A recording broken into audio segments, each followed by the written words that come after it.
is Ralph Mojenko. And we're going to hit this game at a dead run. Vance Johnson and Gene Lang are back at the goal line. Mojenko sends it deep. Lang will field it, backpedaling out of the end zone. So the Denver Broncos, and a potent offense it is, on the way onto the playing field, led by, of course, the great Jim Elway in his third year now out of Stanford.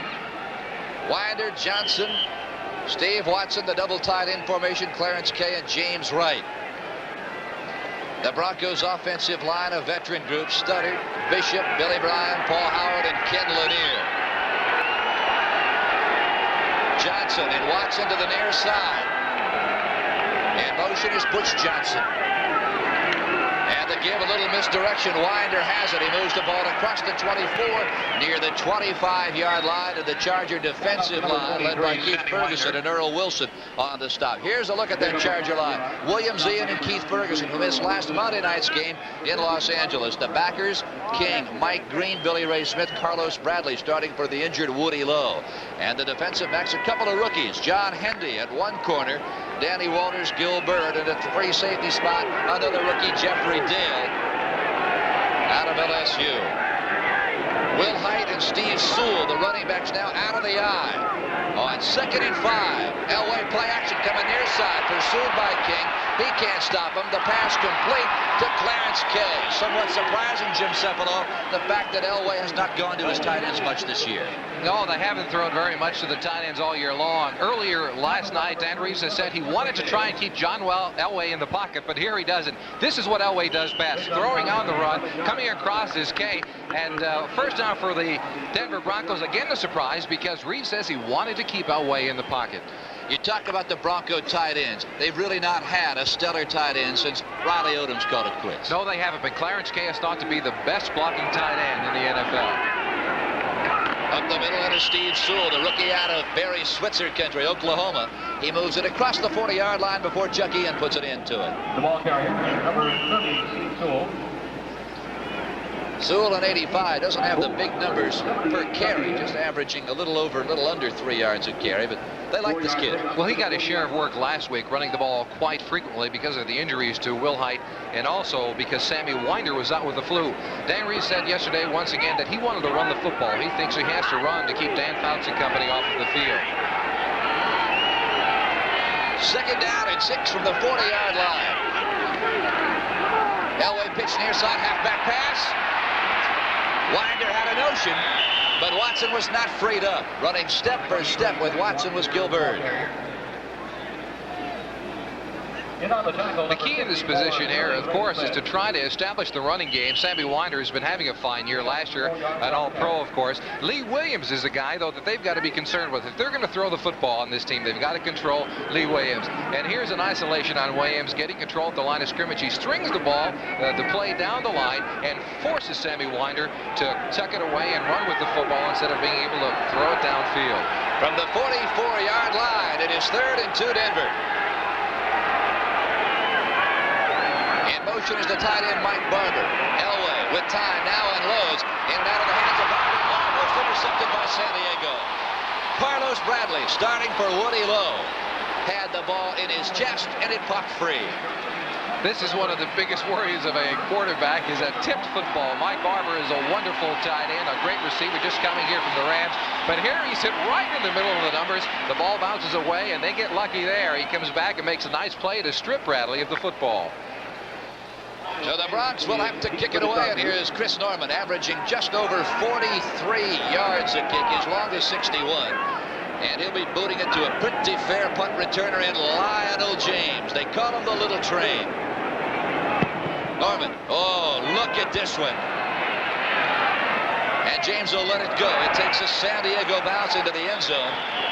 And the Chargers will take it at their own 20-yard line. And here comes San Diego's potent offense.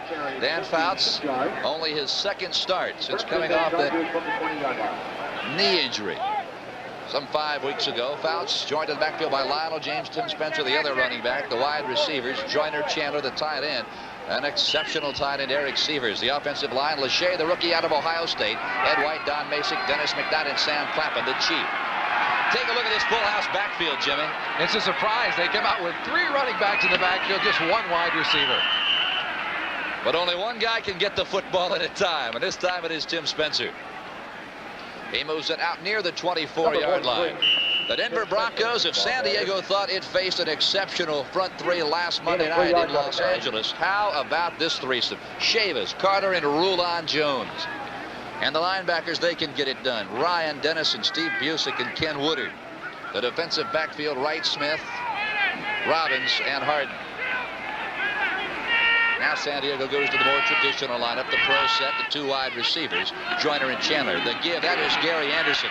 He tries to move the ball inside, turns it outside, dives ahead, across the chalk at the 30-yard line, and he has a first down. Phil, that's the thing that Gary Anderson is going to give the San Diego Charger offense. He can run with the football extremely well. Here he takes the handoff and bounces outside. The job of the outside linebacker there, number 52, Woodard, is trying to contain that play, but Gary Anderson's speed allows him to get outside and gets a first down. And you can thank Dennis McKnight for holding Barney Chavis off. San Diego, first down of the ball game, with the ball nosing out across the 31 near the 32-yard line. Just underway here at Jack Murphy Stadium. 10 minutes, 32 seconds to play, no score. Out of the eye. Bounce play action. He wants to go downfield. Underthrows the coverage. Anderson's got it. And the reason he got it is Louis Wright fell down. He fumbled the football. And has Denver recovered? Indeed they have.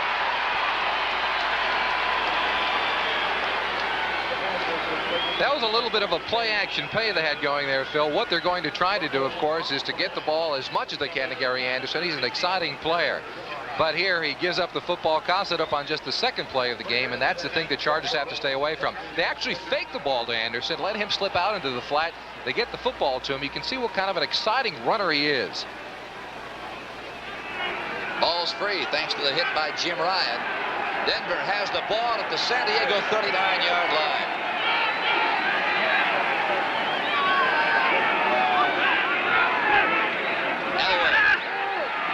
With time, goes downfield. It is almost intercepted. The pass intended for Butch Johnson. Jeffrey Dale, Jimmy, almost didn't get turned around in time. He almost did. A week ago, Phil, John Elway threw the ball downfield just 1 time the entire game against the Kansas City Chiefs. Today, it looks like they want to break that trend. He's going deep right off the bat. There you see how important Jim Elway is to that Bronco offense. Well, Elway, when you look at it, he hasn't thrown a touchdown pass in the past few weeks, but he's winning. The Broncos are 4-0, and after all, that's the only thing he has to do. Second down and 10 now from the 39. Play action Elway. Now chased down. Unloads. Wide open. It is Clarence Kay. A juggling act at the San Diego 22-yard line. Gilbert nails him.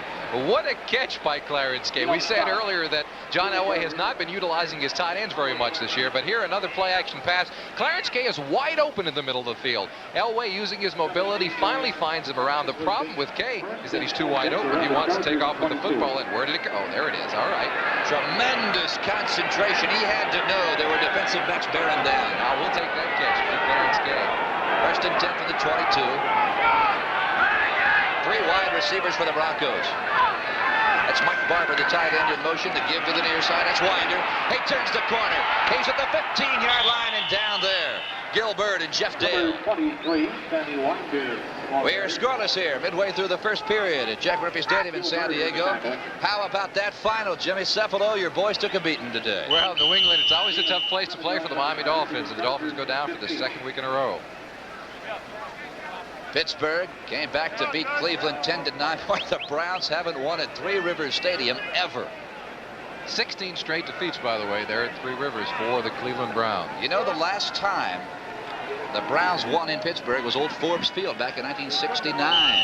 Chicago leading Green Bay in the 4th period. That game late. Boy, the Packers led that ball game much of the way. Now, one of the touchdowns, by the way, was scored on a pass play to the refrigerator. He caught it coming out of the back, believe it or not. Second down and 3 for Denver. They're trying to get on the scoreboard. Mike Barber, the tight end, in motion to the left side. Winder will try and go left.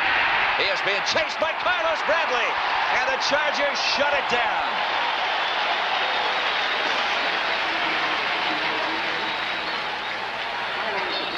Carlos Bradley, his job in this play is to string the ball down to the line of scrimmage all the way to the sideline. Let somebody else make the play, but don't let that running back get around you. But he takes care of it all. He not only strings it out, he makes the play in the backfield for a negative play for the San Diego Charger defense. So now it will be 3rd down and 9, and Bradley wants to come out, apparently saying something to the near side. Elway 2 of 4 for 28 yards as you take a look at Dan Reeves. 4 wide receivers for the Broncos. From the shotgun, Elway steps up, now throws sideline, and he throws it out of bounds. So the Chargers have held again when they have had to. 4th down Denver, and Rich Carlos will come on. Elway there had his pick of receivers 4 wide out. They tried to spread the defense of the San Diego Chargers.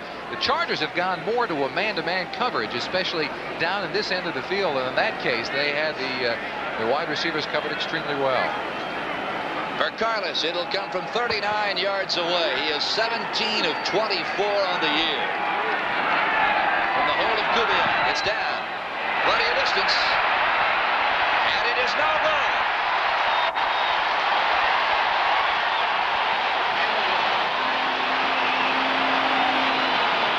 Carlos's first attempt here today sails wide right, and the Chargers have dodged a bullet.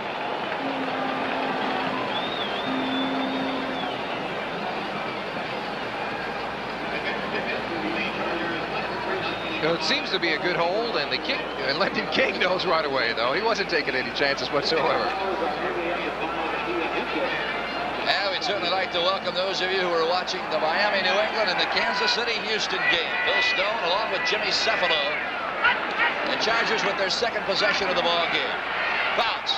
Severs is wide open. He has the football at the 48-yard line.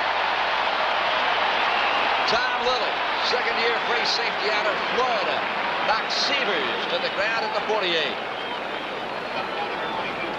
Here, Fouts goes back. He loves to throw to his tight ends, by the way. Kellen Winslow has been back in the lineup periodically, but Eric Severs is a wonderful tight end, a great receiver down the middle of the field, not afraid to catch the ball over the middle, and a big play for the San Diego Chargers. Bounce, quick count. That is Gary Anderson on his feet near the midfield stripe. So Anderson is down. Let's go to Bob Costas for this update. Bob? All right, Phil, the Patriots trailed the Dolphins 13-3 going to the 4th at Foxborough. They scored 2 touchdowns, then closed it out when this Marino pass was deflected and intercepted by Roland James. The Pats win it 17-13. Let's go back to Phil Stone. Jimmy, why is it always so tough for the Dolphins to win at Foxborough? If I knew that, I'd still be playing.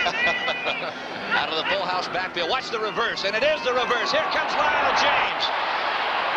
But the Broncos, tenacious defense. Mike Harden, 6th-year corner out of Michigan, with help from Barney Chavis, both stayed home.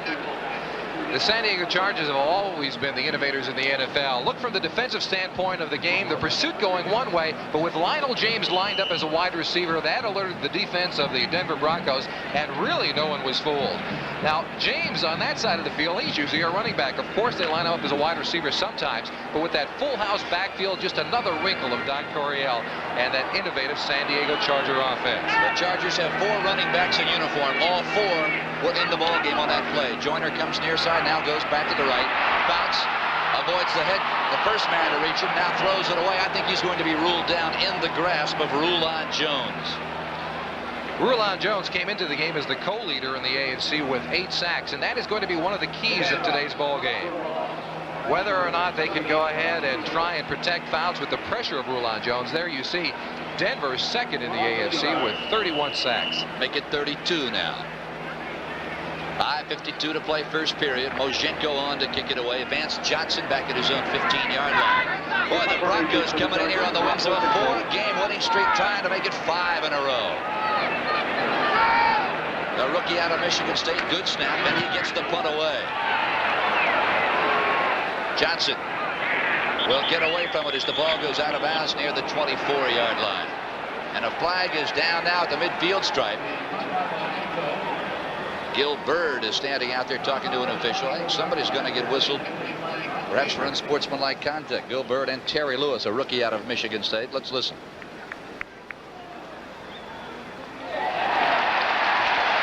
personal foul is against Denver, and it's Roger Jackson, fourth-year free safety out of Bethune-Cookman. So that punt will even be better than first expected.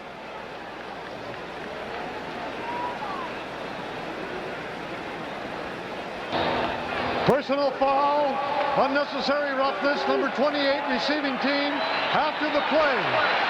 First and 10.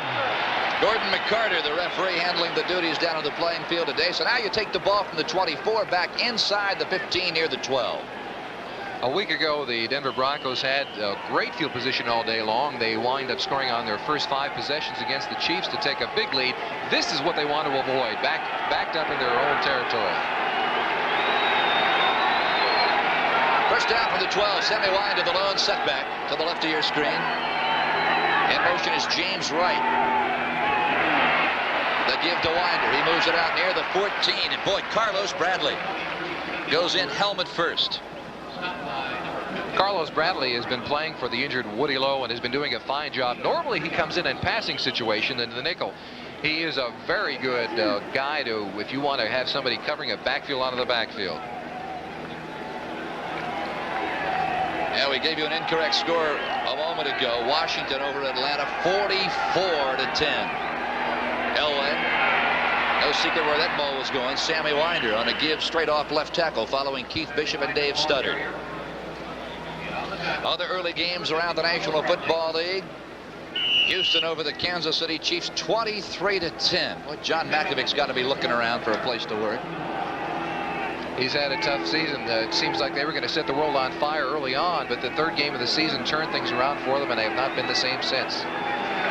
The Giants over Tampa Bay. Cincinnati down Buffalo 23-17. Third down and just about a yard. 4:21 to play first period. Winder trying to run a sweep, and you wonder why. Lee Williams, number 99. Shoots through and knocks Winder off his feet. The Broncos have wanted to establish that running game. They think they've got to be able to run to win this football game. But this Charger defense, they've been much maligned. But take a look at this. Take a look at this side, and Lee Williams coming in. He makes his charge inside and very quickly is right on Sammy Winder. And Winder really had no room to get situated and to try to take himself upfield. But you wonder why the Broncos would run wide on third and a little bit less than 1. Norman, low snap, he handles it cleanly, and he sails another one. Lionel James at the 28-yard line. And down he goes at the 29, near the 30. For Norman, a 54-yard punt. And the clock will stop with 3 minutes and 25 seconds to play in the first period. We're scoreless.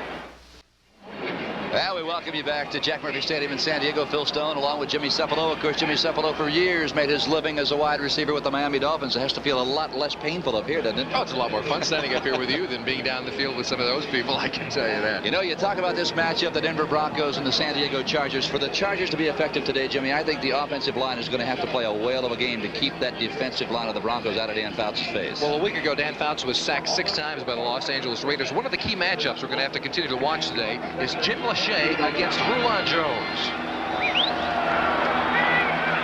Lachey, of course, the left tackle for San Diego. Rulon Jones, the right defensive end. Fouts and company on 1st and 10. Short drop, unload, sideline pattern intended for Wes Chandler, and he cannot hold the football. Mike Harden, good pursuit. One final in the NFC, the Bears came back and knocked off the Green Bay Packers. A very stingy Packer defensive unit today. As Jim Cefalo mentioned a moment ago, the refrigerator, William Perry, who had run 6 plays out of the backfield this year, caught a touchdown pass today. He'll be throwing one next week. I have that feeling. They're going to pitch it to him, let him toss it down. You suppose he'll ever challenge that threesome you saw on the screen a moment ago? Tarkenton, Unitas, and Fouts. Well, Lachey is up on his feet. Comes out of his 3-point stance. Pardon me, that is Sam Clappin. Chargers walking backwards. 77 offense. Sam Clappin, sort of the forgotten man in the Kellen Winslow trade. Winslow and Clappin coming to the Chargers. Number 77 offense, still second down. In essence, it was a trade of draft choices with the Cleveland Browns. The Browns came away from that draft with a guy by the name of Willis Adams. The Chargers come away with a guy named Winslow and Clappin. Doesn't hardly seem fair, does it? No, it doesn't at this point. In motion, Holohan. Now he turns it upfield. The give is to Gary Anderson. He is into the Bronco defensive secondary near the 33-yard line and down by Steve Busick. Gary Anderson has been trying to get acclimated to the San Diego Charger offense after coming over from the USFL. Here they're getting the ball to him many times, throwing it to him, and here is a pitch coming upfield. He's a tough runner, but here again it looks like he nearly loses the football. The Broncos, 6 defensive backs into the game. Harden, Lilly, Jackson, Robbins, and Wright. Chargers on 3rd and 7. They're 0 for 1 in the 3rd down conversion department today. The pass is out. Lionel James has it. A flag is down in the offensive backfield of San Diego, and it's going to be holding. And who do you suppose it's against? Well, if I was a betting man, I would think that Jim Lachey is trying to keep Lulon Jones out of the backfield. Lachey, just the rookie, and he had his hands full a week ago with that man from the Los Angeles Raiders that we all know well and love, Lyle Alzado. Holding, number 74 offense. Repeat, 3rd down. You guessed it. Well, it's amazing. You sit up here in the booth and you become just a genius, I guess. Why didn't I know those things when I was playing football? Of course, Lachey, he has to be basking in what his teammates did yesterday back in Columbus, Ohio. The Buckeyes knocking off top-ranked Iowa. Of course, you weren't very happy with that. Oh, I wasn't happy with that a bit. Lachey and I have something in common. And, of course, the Rose Bowl. Right now, Ohio State has to be the odds-on favorite to get there. And you'll see it right here on NBC. Bounce 3rd in the bunch. Up in the air, Lionel James. Oh, what a catch! What a catch!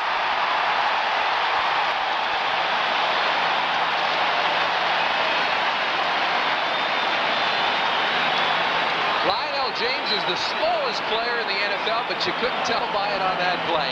He's a tough little guy coming down the middle of the field, one of the toughest catches for anyone to make, let alone somebody who's only 5'7" tall. Here he goes up over the top of number 77, Carl Mecklenburg, to make the catch and get the ball back into position where there's a first down for the Chargers. And a big first down it is from the 48-yard line. Play action to Anderson. Bounce looking downfield. He's got Joyner, and Joyner cannot hold it. Oh, does he take a hit? Tony Lilly, and Joyner is not going to get up.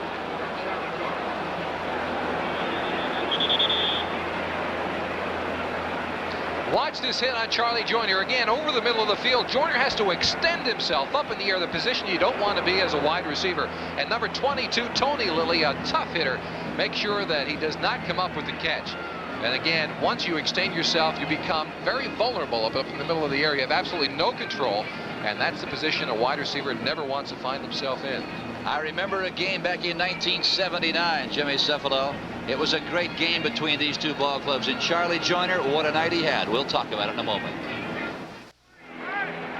Now Charlie Joyner walked off the field under his own power. He's okay. Took a pretty good kidney shot from Tony Lilly.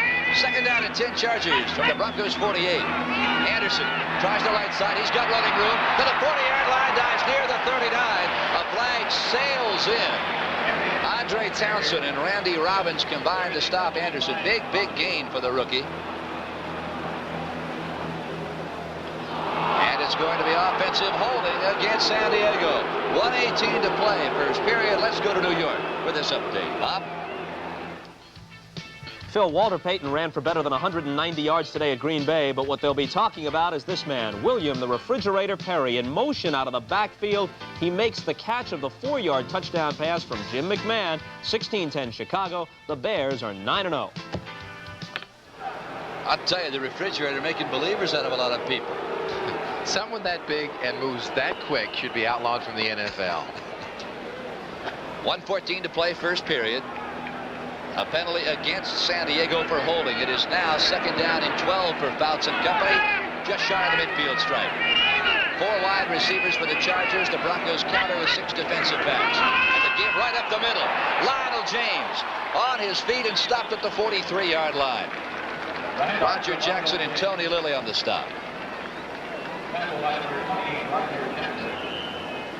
Lionel James has been used in just about every capacity you can imagine. One of the best all-purpose receivers, runners you'll find in the NFL. The defense, I think, is confused of the Denver Broncos in a couple of ways. Lionel James has been used as a receiver, as a running back, and in a number of ways. You talk about confusion. Take a look out. Look, here comes Rulon Jones. Who's he tackling? He's got a hold of number 60. That's Dennis McKnight. Bounce, backpedaling. Scans the field. Now releases the near side. That's Lionel James. What a move.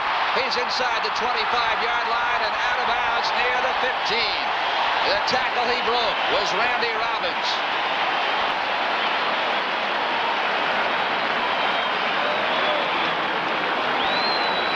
Take a look at this move by Lionel James. After he catches the football, he is as dangerous a runner as you will find in the entire league.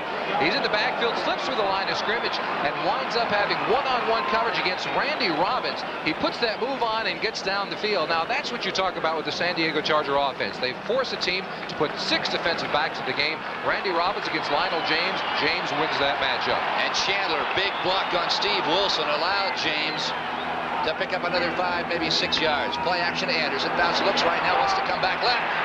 Wes Chandler alone in the end zone, but Bounce overthrew him.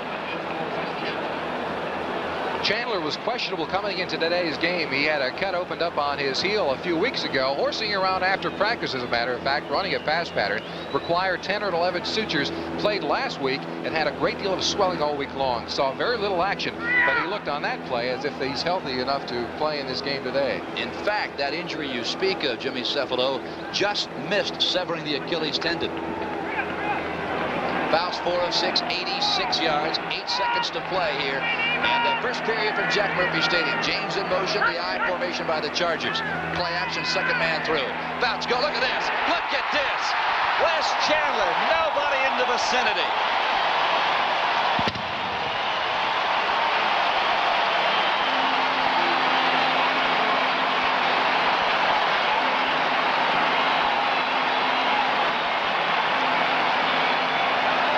Jimmy, I think it is safe to say somebody blew a coverage. I think it's safe to say that, too, and I also think it's safe to say that Wes Chandler looks very healthy today. They put Lionel James in motion going to the other side. Fouts looks that way, and they draw the defensive coverage to that side, and all alone, wide open, is Wes Chandler. It was a zone defense. Somebody obviously missed their assignment. Bob Thomas is on. He sends it through. And San Diego, big drive here in the late going of the first period. They strike first. It's San Diego 7, Denver nothing. That scoring play of the San Diego Chargers took 7 plays, a total of 70 yards, 3 minutes on the clock, and stopped by several penalties that the Chargers were able to overcome. Gene Lang, he moves it across to 25 and out of bounds at the 26. Miles McPherson just activated for today's game on the stop. And that'll be the last play of the first period here in San Diego. We'll be back with second period action in a moment. You talk about parity in the National Football League. How about this AFC Western Division, Jimmy? Nobody since the start of the season has ever been in sole possession of first place. Well, when you take a look at the teams today, the Chargers are down the bottom with a 3-5 record, but would anyone ever think that the Chargers would be out of a football game? Certainly not. Certainly not today with Dan Fouts throwing as well as he has been. Not only are they not out of this ball game, it is San Diego on top of Denver 7-0 as we begin the second period of play. Elway, deep drop, now unloads, and he takes a shot. Oh, it's almost picked off. Picked off by Mike Green, but he can't hold it. The intended receiver, Clarence Kay. Well, that's the one thing that John Elway has stayed away from in the previous several weeks. He has not thrown an interception the past couple of weeks. Here he sets back straight in the pocket. He slipped a little bit as he was throwing. He seemed like he was trying to avoid the rush that was taking place. And as you said, number 58, Mike Green, steps in front of Clarence Kay, and that could have been disaster for the Denver Broncos. Sammy Winder, Gerald Wilhite, both checked into the ball game. Wilhite in the slot. And he gets Gets the ball coming back around. Little misdirection. And the Chargers aren't going to have anything to do with it. Mike Green again is there. Take a look at Mike Green on this play. As you said, no one was fooled by the San Diego Chargers. One of the strengths of the Denver Broncos is all the motion they give. But it seems like Mike Green did not go with any of the motion, but the misdirection did not work. And he comes up and makes the stop on number 23, Sammy Winder. 4 wide receivers now for Denver. Will Hyatt is the lone setback. He is right beside Elway from the shotgun. Elway goes to him, and he cannot grab the football. Boy, the Chargers defensive secondary playing the Denver wide receivers very, very tight. And for the first time in a long time, the Charger defensive line putting pressure on an opposing quarterback. Listen to this crowd as it comes to its feet. The defensive Chargers of this San Diego unit heads for the sideline.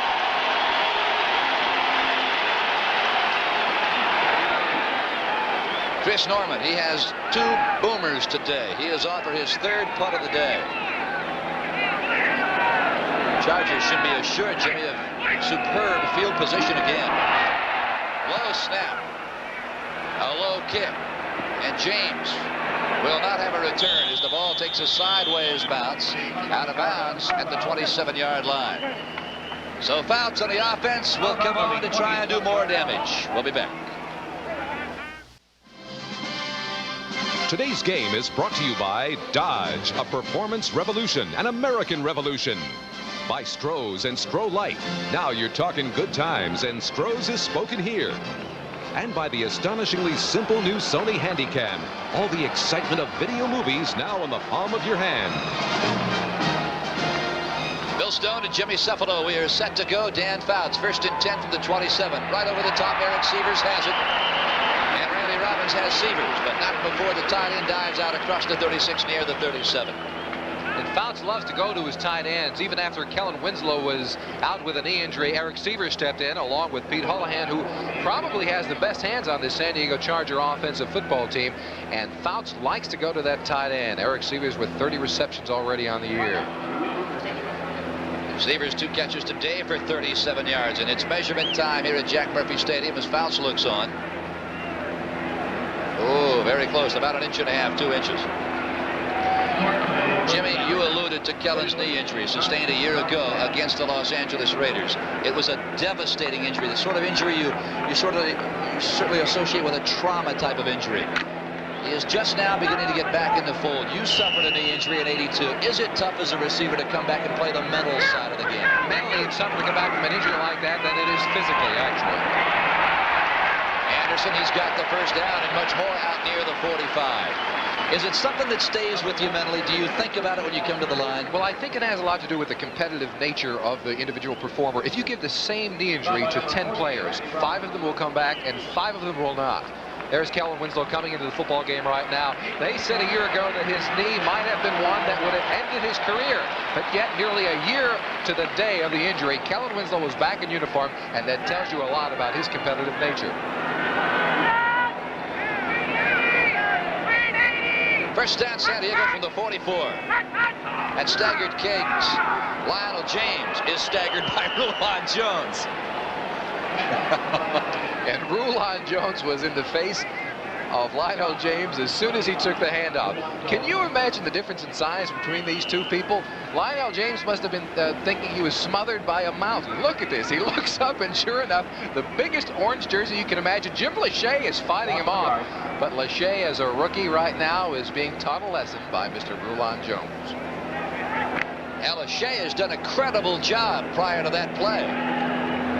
He has. This far, Rulon Jones had just one pressure on the quarterback. Bounce. Broncos show a blitz, and now they're coming. Bounce has time. Chargers picked it up nicely. The pass completed to Charlie Joyner. And he is hit hard by Mike Harden.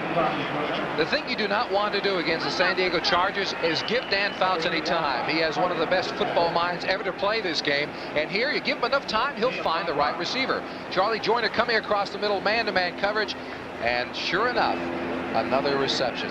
And Harden couldn't have played Joyner any tighter. No, he couldn't, but that's when you have the two veterans of Charlie Joyner and Dan Fouts. It's tough to break up a play like that. Joyner, of course, left in the later stages of the first period with that injury. Now Joyner's in the backfield.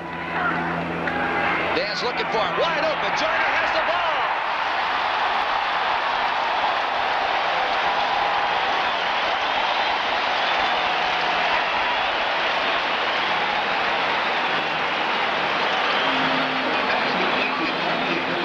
What else can Dan Fouts and Charlie Joyner do as well as Don Coryell? Again, the innovation you see, they confuse the Charger defense by putting Charlie Joyner in motion. They come out and they throw him the ball. He gets down the sideline. Take a look at the block down here by Wes Chandler coming back to spring Charlie Joyner. There he is for another 5 or 6 yards.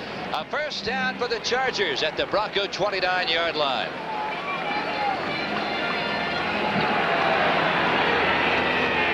James goes in motion to the near side. Bounce. Steps up, unloads. Again, that's his favorite. And it's close to another first down. Charlie Joyner hit instantly by Rick Dennison. Dennison, incidentally, missed the last 2 games with a very severe ankle injury. Charlie Joyner is closing in, by the way, on that all-time receiving yardage list held by Don Maynard. You see, he's only about 600 yards away. Also, as the all-time NFL receiver, needs just several more catches to hit the 700-yard mark. How many more games does Charlie Joyner have? He seems like he's ageless. Year in and year out, he does it again and again. Here comes James in motion again. Flags are down. Fouts is going to throw the ball. James has it. And he is wrestled to the turf by Louis Wright. Flag was thrown near the Charger offensive backfield. Illegal shift. So nullify the catch by Lionel James. Clock is stopped. 10:41 to play in the first half. A lot of interesting scores around the league today. Seattle leading the Raiders up at the Kingdome 3-0. The Jets over Indianapolis 14-0. If that score stands, let's listen. Number 26 offense. 5-yard penalty. Repeat the down. Now it's against James. If that score stands, the Jets will hold on to their 1-game lead in the East.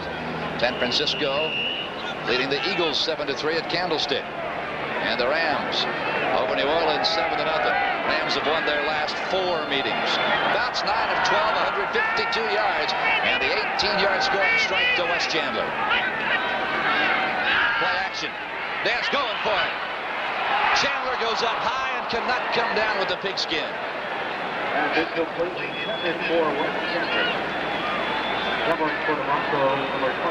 Kellen Winslow, as we said before, is such a great competitor. When he first came into this league, he was thought to be such a wonderful blocker. And here he is coming inside to help with the protection of Dan Fouts. That's something that the Chargers want to do also. If they have to use a tight end to block or a running back in certain situations, they'll do so and just send 2 or 3 people into a pattern downfield. You know, you talk about the receiving corps, Jimmy. Chandler, Tremaine Johnson, Charlie Joyner, Eric Sievers, Kellen Winslow. The man in motion right there leads this team, Lionel James, but it is Anderson with the football. He turns the corner and is bumped out of bounds hard near the 20-yard line by Tony Lilly. Phil, Dan Fouts has to feel like he's at a candy store because he has so many people to go to. In fact, there are probably as many skilled people here with more talent on this Charger team to fill 3 or 4 clubs along the NFL line. You know, Dan told me prior to the 1980 playoff game, perhaps the greatest playoff game ever staged at the Orange Bowl against your Dolphins. He told me prior to that game, he said, Phil, I am probably one of the most envied athletes in all of sport. Not for what I do, but because who I have to throw to. That'll make you a great quarterback all the time, won't it? The Chargers 3rd and 10. They are 3 of 4 in the 3rd down department. They need a bundle here. Fouts pumps once, pumps again. Throws it up. Oh, what a catch! Hallahan cannot hold it. That might have been the catch of the year had Pete held on to that ball. As we said earlier, Houlihan is thought to have the best hands on this San Diego Charger team, and he proved it there, extending himself downfield and nearly coming up with a great catch. He was lined up tight. What they did was send a wide receiver down to clear out his zone, and here comes Houlihan diving to the corner of the end zone, and in traffic nearly comes up with a catch. And we'll take a look and see how close he came to it. Up in the air, look at this, one-handed coming down, and it was only after he hit the ground that forced him to give up the football. Great concentration. Bob Thomas from 37 yards away. He has has got it. So the Chargers with 10:03 to play here in the second period lead it 10-0. And that'll be the second stop on the PBA Tour. It'll take us to Taylor Lanes in Taylor, Michigan. $135,000 Budweiser Open. Earl and Jay. What a day it'll be here on NBC Sports. Ralph Mojenko is set to kick it away to Vance Johnson and number 33 Gene Lang standing back at their own goal line. And the ball is in the air. And it is a little squibber. And it'll go out of bounds at the 6-yard line. The Chargers will kick again. Well, the clock stops with 9:58 to play. Let's go to Ahmad. Ahmad Rashad for this update. Ahmad, what's going on? All right, Phil Stone, in Seattle, David Craig fakes a reverse to Steve Largent, which gives Kurt Warner time to get down the sideline, makes a great catch. Seattle misses the extra point. They lead the Raiders 9-0 in the second quarter. And Ahmad, that's a matchup of some pretty fair running backs, Kurt Warner and Marcus Allen. Well, it also takes a look at what we said before, the AFC West, one of the toughest divisions in all of football, and they knock each other off. And at the end of the year, you have to wonder if they're not going to all be 10-6 or 9-7. Now, on this penalty, when it was walked off a moment ago, Mojenko will now tee it up from the 30. The Broncos called a very, very hurried huddle. And you wonder if perhaps they may have a play on here as Vance Johnson and Gene Lang now move up to about the 5-yard line. Thus far in the ball game, San Diego 198 total yards. The Broncos 48. That's Johnson at the 4-yard line.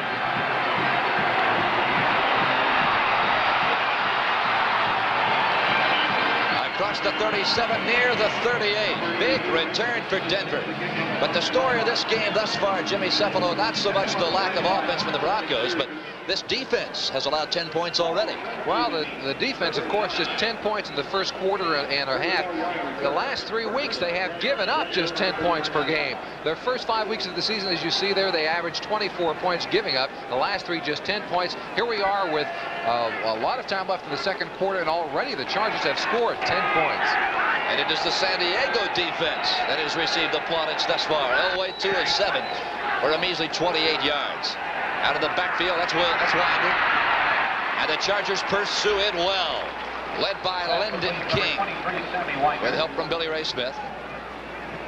And now Lee Williams wants a piece of, Earl Wilson wants a piece of somebody. And I'll tell you, I don't know who wants a piece of Earl Wilson, but they better think twice about it. I wouldn't want to run into him. That's why I retired. That's why you got out. Yeah.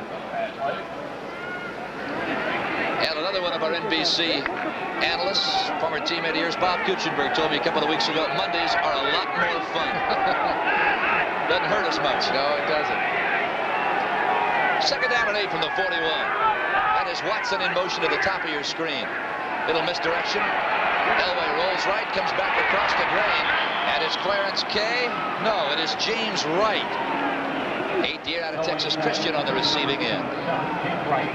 You have to wonder, Phil, if the San Diego Chargers, knowing that the Broncos do not throw to their tight ends very much, have gone to coverages that might allow the tight ends of the Broncos to get more wide open. Here, James Wright comes across. You see the mobility in Elway, and a nice catch by Wright. First and 10 Denver on the Chargers 45. First down from the 45. Elway, deep drop. Wide open. Again, it is Wright, and he has the ball inside the San Diego 35 before Mike Green knocks him down.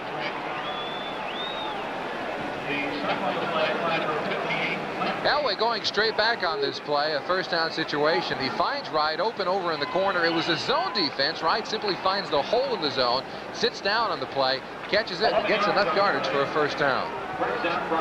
Turnover, Dave! At the 35-yard line of San Diego, the Broncos trying to mount a charge. They're down 10-0. 7:59 to play, first half.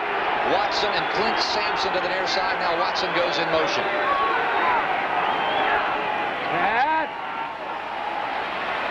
A dump right over the top. Sammy Winder out of the backfield. Little curl. But Billy Ray Smith stayed right at home. The thing that Elway has done well over the past year and a half, I guess, is that he's been very patient. He has not been throwing the ball downfield as much as he had been, but he's completing a lot of his passes and doing extremely well by staying away from difficult situations. By that, I mean interceptions.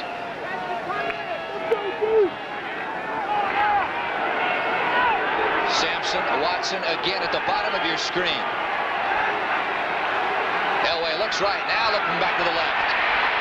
Right over the top, it is almost picked off. Mike Barber, the intended receiver, but Jeffrey Dale almost picked his pocket. Barber doesn't like the call. He thinks he was interfered with, but of course, with the rule in the NFL this year, if it's not an obvious situation, then interference will not be called. And I think in that position, Barber was not correct. It seemed like the defender was going for the ball, coming through his back, and it is not a penalty. But what it is 3rd and 9 for the Broncos.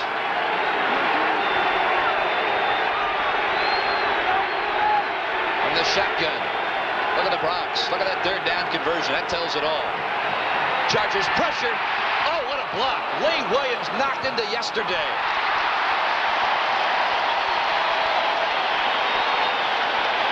Lee Williams took a shot. Jeffrey Dale delivered one. And listen to this crowd again, the Charger defense. Boy, fans around these parts aren't used to that kind of hitting. No, they're not. Gerald Wilhite missed Lee Williams initially. He had to backtrack. That way he went around the pocket. He just labeled it. Rich Carlos. This will come from 51 yards away. He has not converted yet from this distance. 0 for 1 this afternoon. Oh, look at this. A spiral. No chance at all. The defense is held. The Chargers will have the ball with 6:59 to play in the first half. And there you see Dave Adolph, since he's taken over as the defensive coordinator for the San Diego Chargers 4 weeks ago. They have really been a changed team. They have given up, they've had more sacks and given up less points than they had with their predecessor, Tom Bass. Chargers 1st and 10, Fouts. Now he unloads.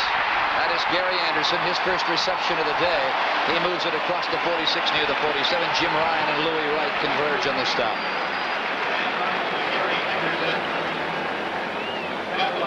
In this particular play, it's an I formation. They send both backs underneath, trying to confuse the defense of the Chargers. They really don't. It's a zone, actually. Underneath is Anderson. You see what he does so well, running with the football after a catch. No surprise, he didn't miss a game in 3 USFL seasons. 4th on the all-time list in rushing, 8th all-time receiver in that league. Broncos showing blitz. Gibbs right up the middle. That is Timmy Spencer. Classified as a rookie out of Ohio State. As you say, classified as a rookie out of Ohio State. This Charger team has more USFL former players on there than any team in the NFL. Gain of 4 yards. And they have 4, and all 4 of them are contributing. That's a good point, Jimmy. All 4 are contributing very, very much to the success of this Charger team, or the ultimate success of this team. 3 and 5 thus far on the year, but consider the fact that Dan Fouts missed 4 games. 2nd down and 7. Let's listen to Fouts. Little slant. Look at that. Chandler. A flag goes in, and it may be a face mask against Louis Wright. Hold everything.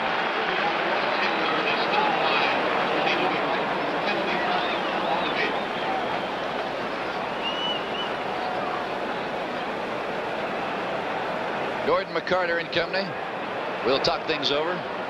The way the flags came in from 2 different angles, I thought perhaps a face mask or a hold, and it is. It is a defensive holding against Louis Wright.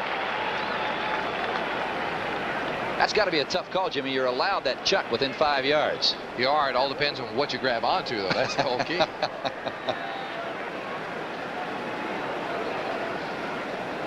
Yeah, you had to play across the field from Dan Fouts. Of course, not directly, being a wide receiver, but what were your thoughts at the time? Well, I'll tell you what, thoughts at the time was you better score a lot of points if you're playing the Chargers. Louis Wright I played against quite often. Here, you can't have any better coverage than that. Now, again, the flag was thrown in there, so Louis obviously somewhere down the line had a little bit of Wes Chandler's jersey. It's a 1st down for San Diego. That's pretty smart. Holding, number 20, defense. Penalty is declined. 1st and 10. How about the savvy of the 13-year veteran Dan Fouts? He wanted the chain gang to come on to find out whether or not to accept the penalty. It was a 1st down. The Chargers have now picked up 4 or more yards on 1st down 6 of the 14 times. Anderson tried to get past Steve Busick, couldn't do it. Barney Chavis also on the tackle. Now, Phil, you would think after all those years, Charlie Joyner would be content to go out there and catch a football now and again, but he wants to win a football game. He's out here blocking. Look at him on Louis Wright. We used to call it chicken fighting. You just get up and you chicken fight for a while. But Charlie Joyner is a competitor, not just a pass catcher, but a blocker and a complete player as well. Now, as a wide receiver, did you enjoy blocking, honestly? No, I went out there to catch footballs. I didn't catch very many, but I went out there with that man. Chandler's in motion. And Fouts wants to get it to Wesley. He cannot hold on. You have to wonder whether or not the sun played any part in that ball not being completed. Wes Chandler cut long before Dan Fouts made that play, made the throw. That's the timing between these two people. They've been playing together now for a number of years and can really make it happen. And you can bet Chandler will go back into that huddle and say something to Dan. Hey, Dan, we got to pick another part of the field to throw passes to, partner. Yeah, that's a tough part right now. That's the sun field.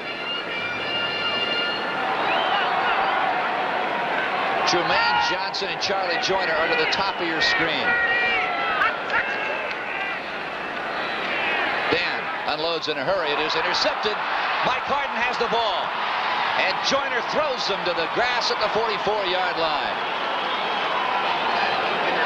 For Fouts, his 8th interception of the year, his 1st today. It looked as if Fouts was going underneath to Lionel James, but the ball sailed a little bit on Fouts and went downfield for the interception by Harden. Straight drop back once again. He's got all of his wide receivers in the football game. He crosses the backs underneath, and again, in that case, he was going for number 88, Pete Holohan, and overthrew him. Here you see Charlie Joyner working downfield. And that's exactly what happened. The ball was intended for 88, Pete Holohan, and the ball was overthrown. Joyner coming back and making the tackle.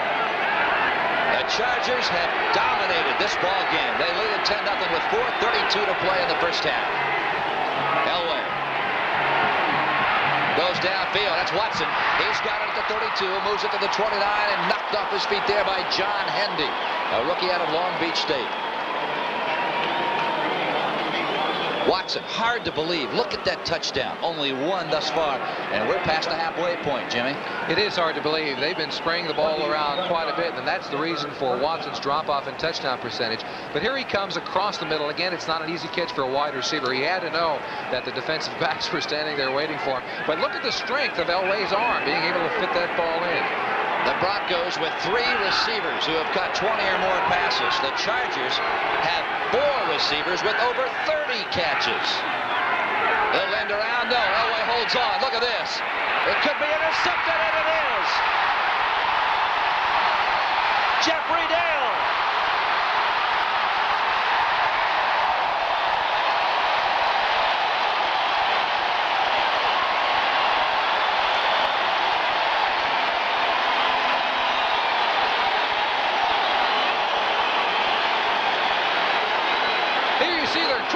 Reverse to Vance Johnson. He's the guy that everybody's worried about with his great speed. They're trying to get the ball down to Sammy Winder, and Elway seems to put a little bit too much air under the ball, letting it set up, and Jeffrey Dale, after making the catch, makes a superior run, 36 yards on the return, and the San Diego Charger defense comes right back with a turnover of their own. For Elway, his 10th interception of the year. 3:34 to play, 1st half. 3 wide receivers. Could it be the end around again? No. A flag is down. Anderson has the ball. They set up with the identical formation that they gave the ball to Lionel James to early in the 1st period. Well, there's a trade-off there. Either Lionel James goes down and blocks the defensive back, or he goes in motion to fake a reverse, and the defensive back follows him. Either way, he gets him out of the play. Oh, my. It's offsides against Denver.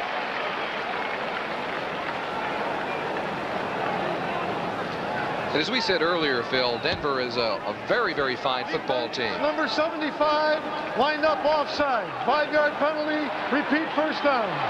And defensively, in the AFC, they are right now they are very high ranked as far as their total defense is concerned, 6th in the AFC. And this is what they've been staying away from. They've been staying away from mistakes as far as penalties are concerned, and they've been able to pass defense very well, although today they're having trouble with Dan Fouts. A lot of teams in this league over the past 13 years have had their problems with number 14. Again, out of that big full house backfield, there is Gary Anderson. That is a locomotive moving to the 35-yard line. Randy Robbins stuck his helmet in. A first down for San Diego. Clock continues to run. 2:59, 2:58. And you've got to give credit to the left side of the San Diego offensive line. Watch them in there. You've got Masick, number 62. And you've got Lacey, the guy we were talking about earlier, the rookie on the team. And how about Ed White, after 17 years as a veteran in this league, opening the hole for Gary Anderson. And protecting very well for Fouts all afternoon as well.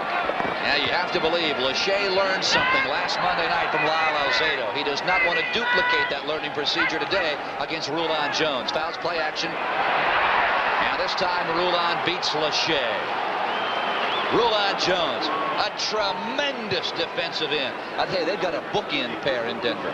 Well, he was the AFC's Defensive Player of the Month for the month of October. That's his 9th sack, and that coming into today would put him as a tie for the lead in the AFC. As you see, he beats Lachey to the inside, and Fouts really never does have a chance, even with that play action as you go. Sacks on the day. Denver has 2. San Diego is yet to come up with a quarterback sack.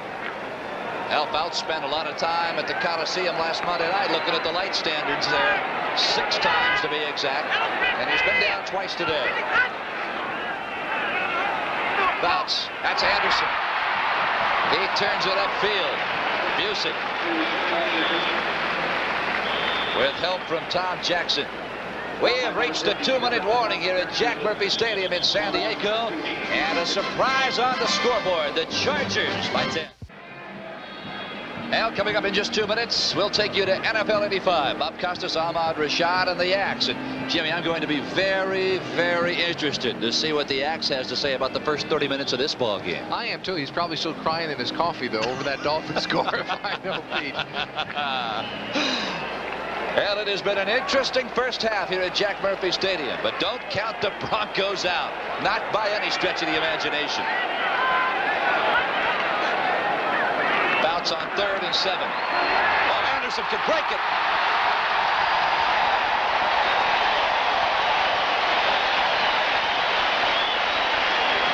Jimmy, the personality of this San Diego Charger offense would have dictated a pass play. It would have, but it's changed drastically since gaining Anderson coming in. Look at the blocking up on front from that side, from Dennis McKnight, Sam Clappin, and Eric Severs going downfield. Ed White leading all around too. But Gary Anderson gives his team a new dimension. He's able to come out of the backfield. He's a great receiver, and he's a slashing type runner. And he just gave his teammates a first down at the 10-yard line. First and goal, San Diego. 1:18 to play. Here comes Anderson again. Not much, but he makes the most of a bad situation. Moves the ball almost to the 8-yard line before Jim Ryan stops him. Clock stops with 1:12. San Diego calls the timeout. How about that score? Who would have ever believed? That is a surprise. The Raiders have not won 6 in a row since 1980. Doesn't look like they'll do it today. We'll be back in a moment. A near capacity crowd on hand here in San Diego on a gorgeous afternoon. So many things fans could be doing. Their ball clubs 3 and 5. Quite frankly, I'm a little surprised this many San Diegans decided to come out and take in this ball game, particularly after last Monday night. Well, these Chargers are such an exciting team to watch. It doesn't matter what their record is. Here's an interesting statistic. The defense of the Broncos have allowed only 4 rushing touchdowns this season. When you get down here this close, though, you have to wonder if the Chargers will try and run the football any longer. He loves to go to his tight ends in this situation, and I wouldn't be surprised if Kellen Winslow doesn't become the target for maybe an attempt at his first touchdown pass in more than a year. That's a good point, Jimmy. And he's also got Eric Severs into the ball game. This is definitely tight end country for this Charger ball club. It is 2nd down and goal from the 8-yard line. The Denver Broncos would love to shut down this Charger offense right here. They're down 10-0. Joyner is in motion. putting it up. Intended for Wes Chandler, and the Chargers are on the board again. Chandler gets behind Mike Harden. It was no contest.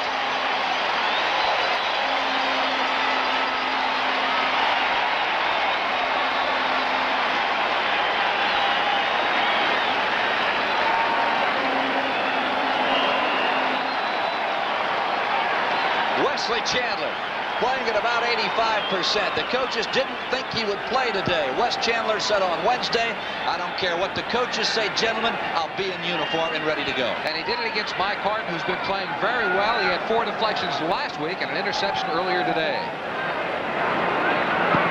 Bob Thomas. He sends it whistling through the posts.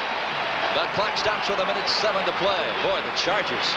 When you get down in close, now here's a play that probably Dan Fouts has made a standard around the NFL. You simply drop back 3 or 4 steps and let it go to the corner of the end zone.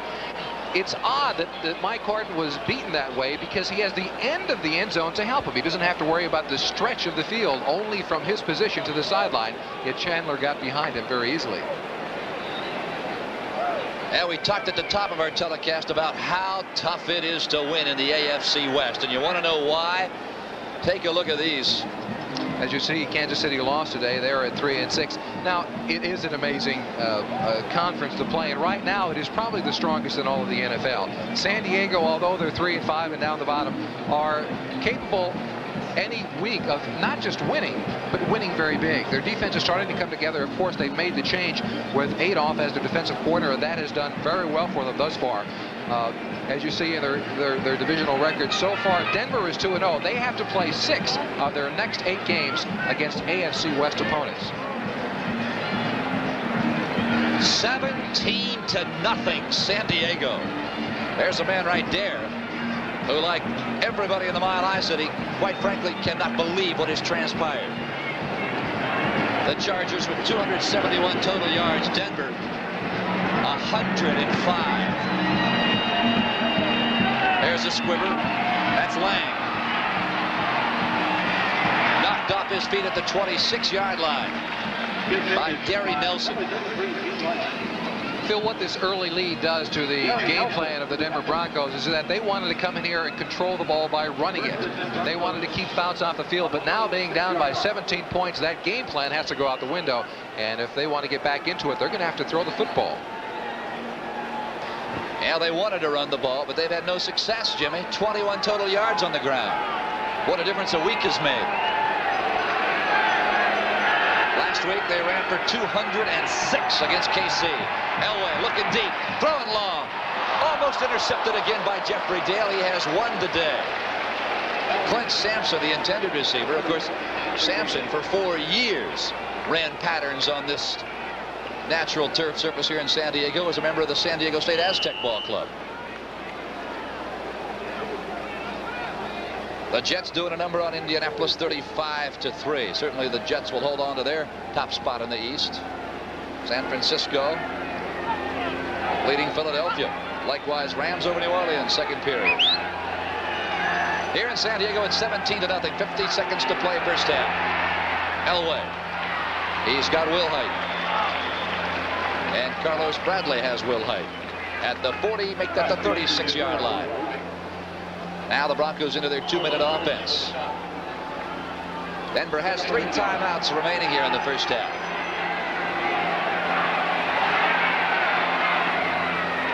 Pass complete. That's Steve Sewell, the rookie out of Oklahoma. And now the Broncos want to stop the clock. They'll use 1 of their 3. Jimmy, when you were playing, Air Coryell was an evolutionary type of offense. In the last few years, 1979, 80, 81, the Chargers won the AFC Western Division. But since then, they have not been as effective in the win column. Why?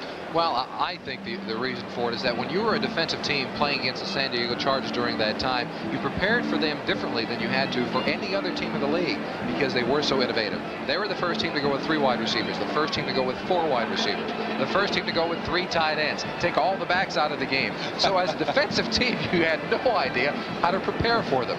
And they became the standard by which offensive teams set their game plans. Now you prepare for a team week in and week out the same way as you prepared for the Chargers 5 and 6 years ago, because everybody is doing it. 28 seconds to play in the first half. The Chargers with a 17-0 lead, but it appeared as if the Denver Broncos were going to get in the board in the second period. Elway threw the interception. The Chargers came back and scored the second touchdown of the ball game, and San Diego leads at 17-0. Both teams with 2 timeouts remaining. 28 seconds to play from the shotgun. Elway, he can run it, and he'll do it. Down at the 46-yard line.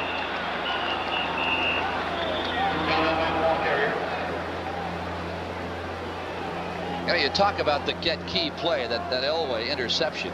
It really, what did it? It really did.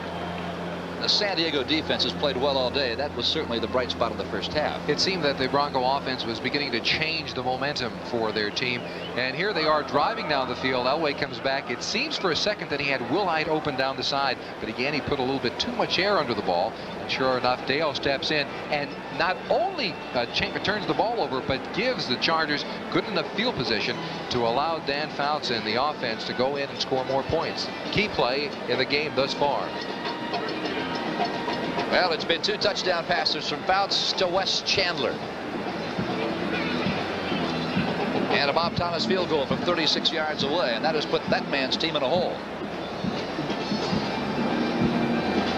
But the great thing about John Elway, though, is with the strength of his arm and the skill people that he has, they're never out of a football game, especially this early in the game. I mean, you look at Denver, the second quarter has really been their quarter, Jimmy. They've scored 84 points in the second period. And they got a goose egg up there thus far today. And it is a surprise. Again, they want to establish that running game, but with a lead this big, you're going to have to watch and see that John Elway will put the ball up more in the second half. Now, what does it do? It has to pull you out of your game plan. I realize you still have half the game to play, but when Dan Reeves takes his ball club into the locker room, things have to change. He cannot continue to go with, per se, what he wanted to before they got to San Diego. Well, I think both offensively and defensively, Denver will have to gamble a little bit more in the second half. Defensively, take more opportunities. Try to pressure Fouts as much as possible. Send a few more people. And offensively, take some chances with the football. 3 wide receivers to the top of your screen. Elway. Now he's forced out of the pocket. He's going to take it upfield himself and go out of bounds at the 34-yard line with 12 ticks to play it here in the second quarter. Boy, the Charger defensive secondary. Wayne Davis, John Hendy, Gil Byrd, Jeff Dale. It's a very young defensive secondary, but they are distinguishing themselves thus far in the day. Quite a few rookies in that defensive secondary, and they have been much maligned over the past several weeks, but they are doing the job today.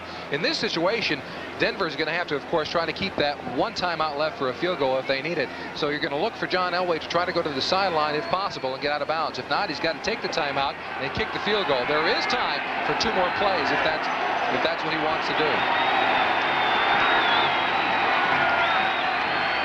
Good time for a blitz here, possibly? No, the Chargers are backing off of it. Elway.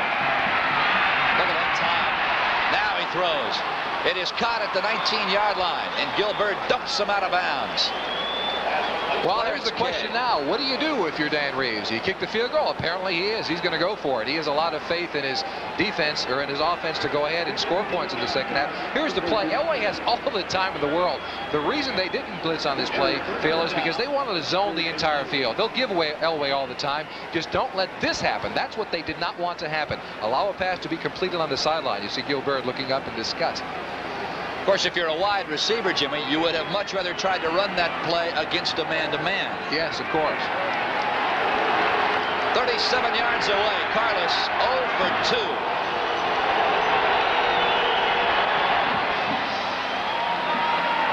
Make it 1 for 3 as time expires here at San Diego's Jack Murphy Stadium. Well, it has been all San Diego through the first 30 minutes of play. Jimmy Cefalo, we said at the outset of our telecast, the Charger offensive line would have to keep Rulon Jones out. They would have to keep Barney Chavis and Reuben Carter from getting to Dan Fouts. Well, they have for most of the game. Of course, Rulon Jones has had a couple of sacks and a couple of pressures against the other team. But the most important part of the game today is Dan Fouts and what he's been able to do. He's been getting protection.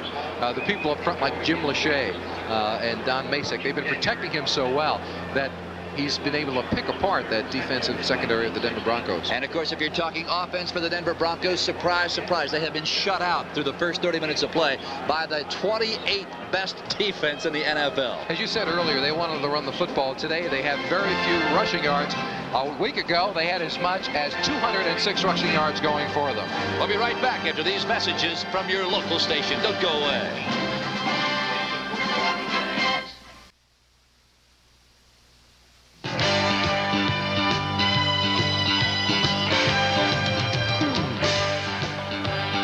Everybody, Bob Costas along with Ahmad and Axe, and in this segment we'll run through games that are now finals and give you some highlights, and we'll be back to update the games in progress a bit later on. At Foxborough today, New England defeated Miami by a score of 17-13. The Dolphins have now lost 4 out of 5 road games this season, and Raymond Berry's Patriots have won 4 in a row, and they have moved to within a half game of the Jets in the AFC East, pending the outcome of the Jets game in Indianapolis today. First touchdown of the day, first quarter, rookie Ron Davenport from the 4-yard line. Later on, Berry signals that he wants the Patriots to go for it. This is in the fourth quarter. They're trailing 13-3. On a 4th and 1, they go with a flea flicker. Tatupu flipped it back to Grogan. Grogan hit Greg Hawthorne. 27-yard touchdown. They move to it in 13-10. Now, less than 3 minutes to play. On the rollout, in goes Grogan from the 1, makes it 17-13. They intercepted Marino late. That put a smile on the face of Patriots owner Billy Sullivan as they held on to win 17-13. The Pats are now 6-3, and the Dolphins a disappointing 5-4. Pittsburgh beat Cleveland today 10-9. Everybody, as you will shortly see, in the AFC Central is 4-5 as a result of this kick by Gary Anderson. About 10 seconds to play as Anderson splits the uprights from 25 yards out. And now the Browns are 0-16 in their history at Three Rivers Stadium. The last time they beat the Steelers in Pittsburgh, it was Chuck Noll's first year as the head coach of the Pittsburgh Ball Club, and the game was played at Forbes Field in 1969. Last year, Gary Anderson kicked a field goal at Pittsburgh to beat the Browns with 5 seconds to go. Today, he beats them 10-9 for the Steelers. Washington goes into Atlanta and humiliates the Falcons 44-10. Keith Griffin had 164 yards rushing for the Redskins, and it was a 126-yard rushing day for George Rogers, who started in place of the injured John Riggins. Riggins, with a bad back, didn't play at all today. That was a 35-yard run by Rogers, part of his 124-yard performance. And now the Redskins, showing signs of life, are 5-4. The Bears beat Green Bay, but it wasn't easy. 16-10 was the final today at Lambeau Field. So now Mike Ditka's team goes to 9-0, and part of the reason, the continuing exploits of William the Refrigerator Perry. On offense, there he is in motion out of the backfield late in the second quarter. Jim McMahon hits him with the pass, and Perry does a little dance. Appropriately enough, Mike Ditka is expressionless, but he has to be happy about the stroke of genius which put William the Refrigerator Perry into their offensive scheme. A more conventional touchdown for the Packers. It's Jim Zorn throwing to Jesse Clark. That one covers 55 yards. And the Packers led 10-7 in the fourth quarter before Walter Payton, who, as you see, had a huge day, 192 yards, took this one in from 27 yards out. That proved to be the game-winning touchdown, 16-10. The Packers made it close, but lost to the Bears. Houston defeated Kansas City today at the Astrodome. The final score was 23-10 in that ball game. And a big day for Butch Woolfolk. Did I say 23-10? Corrected to 23-20. Houston wins it. They have now won 3 games in a row, and they take their record to 4-5. Kansas City has lost 5 in a row. Butch Woolfolk, as I said, had over 100 yards for the Oilers. Minnesota beat Detroit on a field goal in the closing seconds by Jan Stenerud. 16-13 was the final score at the Metrodome. The Giants beat Tampa Bay 22-20, the final in that one. Joe Morris went over 100 yards for the second consecutive week, and this was the game-tying touchdown in the third quarter as he takes it in from 3 yards out. The Giants eventually go on to win it 22-20. Eric Schubert, in place of the injured Ali Haji Sheikh, kicked 5 field goals today for the Giants. The Morris run you saw a moment ago was their only touchdown. And the Bengals defeated Buffalo. 23-17 was the final at Rich Stadium in Buffalo. 2 touchdown passes by Boomer Esiason of the Bengals. One of them covered 68 yards to their first-round draft choice, the rookie Eddie Brown out of the University of Miami. So Buffalo is now 1-8. The Bengals are 4-5. A look at the standings in the AFC Central. This is not the fastest pace in NFL history.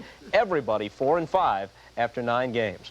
Let's go over to Ahmad Rashad. Your thoughts on what's transpired so far? Well, the Patriots, a big win up there. You know, the last 2 weeks they've come from behind, and both times they've been led by Steve Grogan. Now, I mentioned earlier in the day that Raymond Berry had made Grogan the starting quarterback for the rest of the year. At halftime, he must have had a little bit of concern about it because Grogan threw 3 interceptions. Came right back, left him in. Teammates probably rallied around him. They came back with a big win. All right, Axe. I am profoundly distressed and disturbed about the Dolphins. They're my team. A lot of things have happened. I can pinpoint 3 categories in which the Dolphins have gone wrong. The defense was exposed in the Super Bowl. We know about that problem. The receivers, with Duper out, Mark Clayton becomes mortal because the defense can really key on him. So that's a problem. And the competition. New England and the Jets have both gotten a lot better than I thought they can get. As a last resort, I'm headed for Miami tomorrow. I got to pep these guys up. But you have to have a smile on your face about the exploits of the refrigerator today. Oh, yes. The refrigerator is a wonder. All right. My favorite appliance. His favorite appliance, declares Pete Axthelman. We'll continue in just a moment.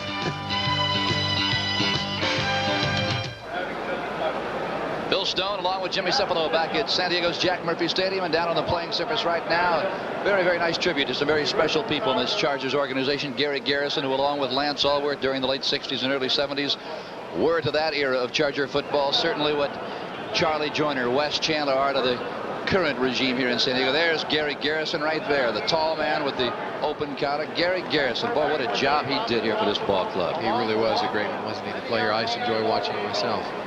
And not only is Gary Garrison being inducted into the San Diego Charger Hall of Fame, also the man who really is credited perhaps with making the passing game what it is today in the entire National Football League, Sid Gilman. He could not be here today. That's a good reason. That's right. He's still not stopping, though. He's credited with turning around Ron Jaworski in Philadelphia over the past few weeks with becoming the kind of quarterback he was a couple of years ago. You know, you talk about wide receivers. There was a wide receiver a few years ago. He was running up and down the field in Miami. He wore number 81. It is a fellow by the name of Jimmy Cefalo, the man standing right beside me right now. It took place in Super Bowl 17.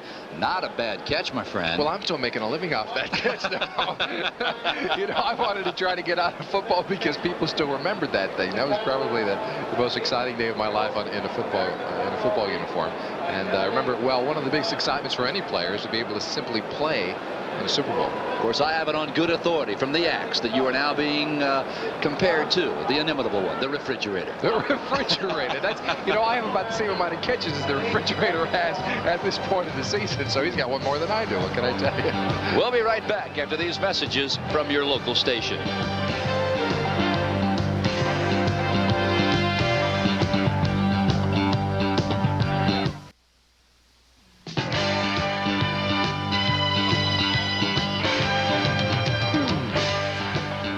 Okay, Bob Costas back in New York. One more time through the scores, starting with the games in progress. Seattle, playing at home, has just scored another touchdown to go in front of the Raiders 26-0 late in the second quarter. Just moments ago, this Mark Wilson pass intercepted by Terry Taylor, a man who had blocked a field goal attempt earlier in the game for the Seahawks. He brings it back 75 yards for a touchdown. The Seahawks are on their way to beating the Raiders for the 6th time in 8 tries at the Kingdome, and the Raiders' 5-game winning streak apparently will end 26-0 as they come up to halftime. Meanwhile, the Broncos are unable thus far to capitalize on the apparent Raider defeat. They trail 17-3 at halftime. They just got a Rich Carlos field goal before the half ended. San Diego has a pair of touchdown passes from Dan Fouts to Wes Chandler. So the Broncos and Raiders both began the day at 6-2 atop the AFC West. If the Broncos can rally, they might be able to take a 1-game lead in that division. In the game many of you are watching, the Jets are clobbering the Colts at the Hoosier Dome. Halftime now 35-3. Ken O'Brien has 3 touchdown passes.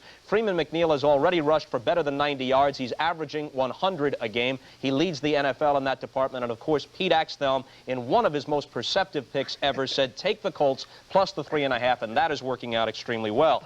There is Axe basking in glory. San Francisco and Philadelphia, minus Joe Montana, the Matt Cavanaugh-led 49ers are in front in this one at halftime, 14-3. One of the touchdowns, Cavanaugh, 14 yards to the rookie Jerry Rice. The Rams lead New Orleans. That's a halftime score in Anaheim, 14-0. Eric Dickerson has a touchdown run, better than 70 yards in the first half. He hasn't topped 100 yards the last 5 weeks. New England beat Miami today, 17-13. The Dolphins led 13-3 after 3 quarters at at Foxborough. Now let's go to one of the key plays in the fourth quarter. 4th down and 1. Raymond Berry elects to go for it. It looks like Mosi Tatupu on a line plunge, but he turns around, pitches back to Grogan. The flea flicker works. Greg Hawthorne pulls it in. The former Steeler with the touchdown. That brought them to within 13-10. Then Grogan scored from the 1 late in the game, and they win it 17-13. Pittsburgh defeats Cleveland today 10-9. The Browns still have never won at Three Rivers Stadium. 0-16 there in their history. A year ago in Pittsburgh, Gary Anderson's field goal with 5 seconds to go gave the Steelers the win over the Browns. Today, about 10 seconds remaining. Let's look at it. The Browns in front 9-7, look like they might break the hex, but this 25-yarder by Anderson gives the Steelers the lead and the game at 10-9. Washington goes to Atlanta today, and they humble the Falcons by a score of 44-10. It was the largest rushing performance in terms of total yardage by a Redskin team since 1951. They had 307 total rushing yards, 164 for Keith Griffin, 126 for George Rogers, so they didn't miss John Riggins, who sat out with a bad back. Chicago beat Green Bay 16-10. Walter Payton had 192 yards rushing, 4th straight week over 100. He also had the game winner, a 27-yard run in the fourth quarter, but this is what they'll be talking about all week long. Half a minute to play in the first half. Here's the refrigerator in motion out of the backfield. He hauls in Jim McMahon's pass, and America's latest sporting hero has the 4-yard touchdown and a 16-10 win for the Bears, who are 9-0 on the season. Houston got a late field goal from Tony Zendejas. They have won 3 in a row. Kansas City has dropped 5 straight. 23-10 the final. The Oilers win it. Everybody in the AFC Central is 4-5 on the year. Jan Stenerud's field goal as time expired gave the Vikings a 16-13 win over the Lions. The Giants were able to hold on and beat Tampa Bay 22-20. Joe Morris had better than 100 yards for the second consecutive week. Eric Schubert, 5 field goals in place of the injured Ali Haji Sheikh. And Cincinnati, trailing 10-6 at halftime, comes back and beats Buffalo 23-17 the final score. Let us move over to Pete Axthelm. He is traveling incognito at this stage. Among his picks today, the Falcons, who were slaughtered by the Redskins, and of course the Colts, who trail by a mere 32 points at halftime, as we go back to the fields. All right, Bob and Pete, we thank you very much. They were talking about the refrigerator, William Perry. I tell you, that guy brings dimensions to the game never before seen. Well, you know, you take a look at him. He's so big and he's so fast. They also call him Biscuit, by the way. Biscuit. Yeah. One of his teammates said he's just a biscuit under 350, and that's the truth. Well, the Biscuit in the refrigerator caught a touchdown pass today, and he probably, NFL record maybe, the largest man ever to catch a touchdown in the NFL, wouldn't you think? I would think that's probably right. He's not only caught a pass, he has scored a running pass. Talking about touchdowns, we've had a couple scored today, both by the San Diego Chargers, and both coming from a guy who has been able to stay on his feet today, unlike Monday night. Yes, well, Wes Chandler thought coming into the game that he was not going to be able to play today, very possibly with a very sore heel after an injury. It was that big touchdown catch today that started things out for the San Diego Chargers. In fact, he's had 2 today. Here's the first one. This must have been a blown coverage by the Denver Broncos. There you see a stunt going on between Rulon Jones and number 77 Mecklenburg, the 2 guys you've got to worry about as far as sacks are concerned. But Fouts has the time, and Chandler has the end zone touchdown for him, and they weren't finished that. They went to another one then, and he scored later on in the game. When you take a look at the stats, it is really amazing how well that the Broncos have run the ball. They've done both. They've not only thrown it, but run the ball fairly well. Well, you look at that, 272 yards for San Diego, 158 for the Denver Broncos. Turnovers, really not much of a factor, although the 2 turnovers by the Broncos were interceptions. Time of possession. Time of possession also, not that big of a difference, but the Chargers are controlling the football game both on the ground and in the air right now. Chargers will have possession. Fielded at the 10-yard line by Anderson. Flags are down as he dives out across the 29 near the 30. Well, if you're Dan Reeves, Jimmy Cefalo, what have you told your defensive unit? Obviously, what they were trying in the first 30 minutes did not work. Well, I think they've got to get pressure on Dan Fouts. That's going to be the key to the game in the second half. They may have to try blitzing a little bit more than they have in the first half. Now, the hold will be against San Diego, so push Fouts and company back inside their own 15-yard line.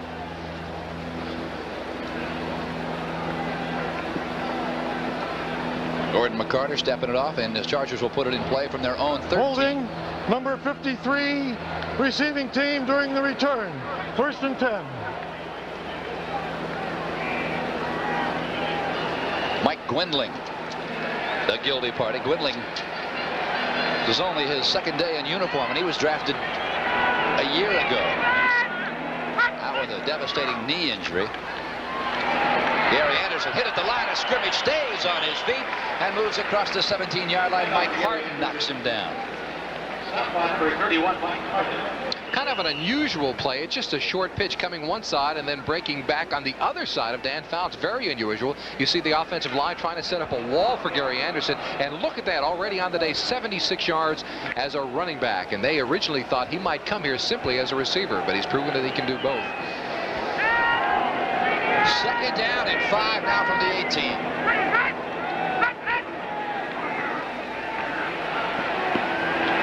That's Severs. He is near the first down. He'll be stopped about a yard short by Randy Robbins.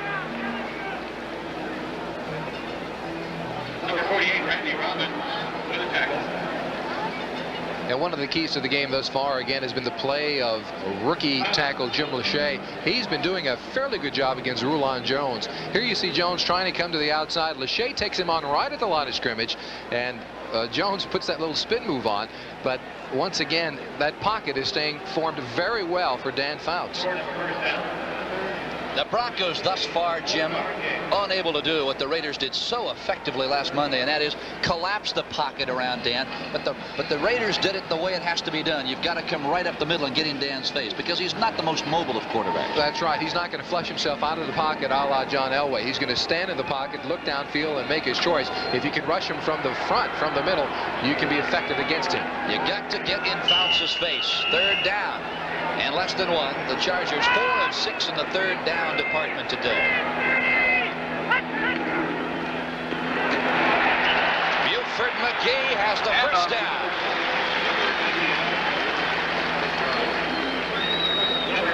Now the Chargers really experimenting with that 3-back offense, and the reason they went to it was because of the injury to Kellen Winslow. Yeah, it is almost like a college team, you know. They use it on first down, they use it on third and short. Here you see Spencer going up the middle, a good blocker, Buford McGee following behind him, and again, those 3 running backs can do it all.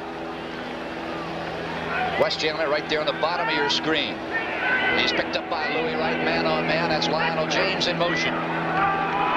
Draw play. Gary Anderson, nothing but a sea of orange. Chavis and Reuben Carter.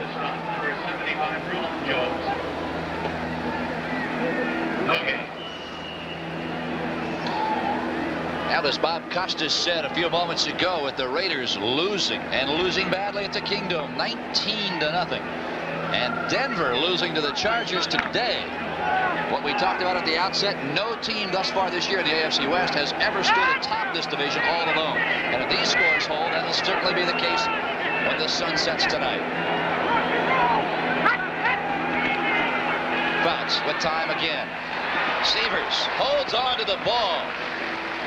The ball and Randy Robbins got to Severs at the exact same time. Now the Broncos rushed a few extra people on that play. They had a blitz going, man-to-man coverage down in the secondary, and Severs once again gets open. Fouts loves his tight ends, and you try to put pressure on Dan Fouts by doing things like this, by running the games up the middle, throwing a couple more people in there, but he knows exactly what he wants to do with the football. The great thing about playing with people like Bob Greasy and like Dan Fouts is the fact that if you're open, they're going to get the ball to you.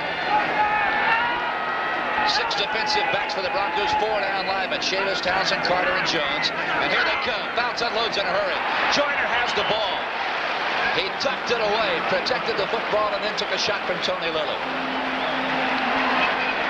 In all your years following football, Jimmy, have you ever seen a better wide receiver at finding the seams in the zones than that man right there? Oh, I don't think so, because he's maybe the bravest receiver I've seen in a long while.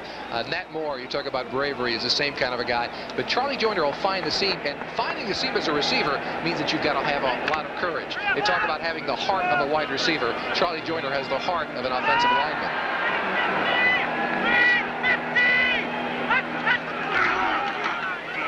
Anderson tripped up at the line of scrimmage by Rulon Jones. Jim Ryan polished him off. And again, they went to that full house backfield. Now with the Broncos, it doesn't get any easier. Next week at Mile High Stadium, the 49ers come into town, and then these Chargers roll into Denver. And then the Broncos have to head for Los Angeles to play the Raiders. How about that schedule? Oh, my. We talked in the first quarter. There are no more breathers in this league. Play action to Anderson. Fouls with time. In and out of the hands of Timmy Spencer. Talk about the Broncos schedule. How about San Diego's next 5 games? It doesn't get easier for them either. Of course, a week ago they played the Raiders. Today they played Denver. They go back at the Raiders. And now one more time at Denver. It's playing a home and away series. It's kind of like a baseball thing you did when you were in high school. Home and away.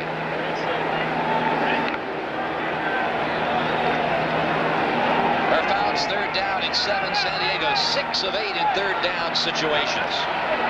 Quick snap. Bounce. All the time in the world. Going deep for Chandler. And is it picked off? Yes, it is. Intercepted by Denver. Bounce on his back, being helped off the grass by Rulon Jones. Steve Wilson with the interception. That time, Fouts did receive a lot of the pressure. They faked a blitz up front, and this time they didn't send more than 4 people. However, Rulon Jones gets through. Fouts is forced to deliver the ball earlier than he had thought, and Wes Chandler just did not get open on that pattern for him. Occasionally, a receiver will be forced to play some defense. The ball, once it's in the air, belongs to anybody. And on that case, Wes Chandler simply could not get back to the ball to try to deflect it, becoming the defensive player in that case. Watson and Butch Johnson to the near side, and now Watson goes in motion. 1st and 10, Denver. They need some points. Play action Elway. Got his tight end running free, but he will not be able to get the ball away. Lyndon King with San Diego's first sack of the afternoon.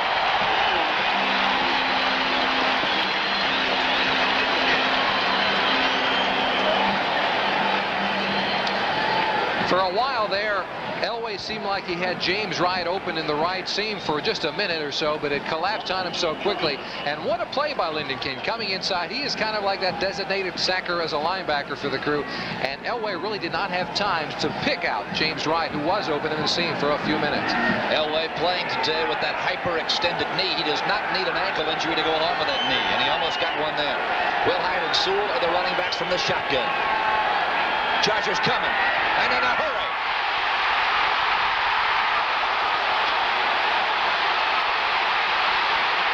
Oh, he's hit. The ball's in the air, knocked away by the San Diego defense. It has been a long time, Jimmy Cefalo. Fans around these parts have seen this Charger defensive unit play this well. And what an exciting play. John Elway is an exciting player, regardless if it was complete or not. Look at Lee Williams now. This is what he's got to do.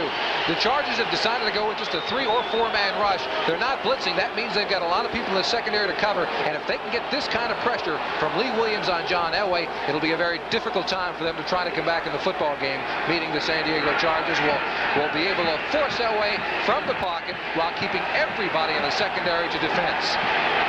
Fred Robinson almost got him. Earl Wilson almost nailed him. But credit Danny Walters with the deflection. Elway on 3rd and a bunch. Now lets it fly. He has got Watson at the 50-yard line. And a flag is down.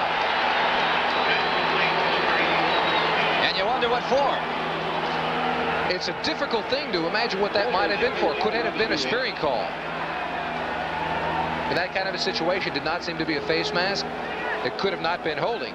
We'll take a look at it. Watson is down on the field. That is his favorite pattern, by the way, coming across in that little square in route that they call it. Let's see if we can pick up what exactly the play might have been. Looks like he's hit fairly cleanly there. It is a face mask at the end. Look at there. It is. And again, an inadvertent face mask by King. And Watson is still down out there. 5-yard face mask penalty. Tacked on from the end of the run, number 57 defense. 1st and 10. As Jimmy said, an inadvertent face mask, so it is only a 5-yard penalty, not flagrant. Watson up walking off the field. Big play for this Bronco offense. Instead of facing a punting situation, Elway has given his Bronco offense new life. 1st and 10 at the San Diego 44. 9:35 to play, 3rd period. San Diego 17, Denver 3.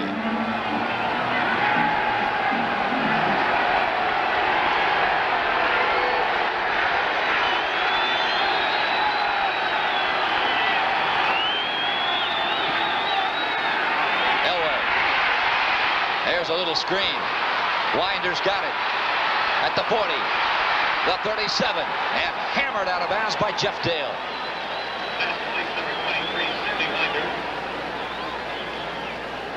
This becomes such an important drive for the Denver Broncos. A touchdown puts them right back into the football game. Here you see the middle screen being set up. The lineman actually let all of the defensive people into the backfield. That's a tough job for Elway because he's thinking, wait a minute, guys, let me get rid of this thing first. But Winder takes a hold of it, heads upfield, and gets close to enough yardage for a first down.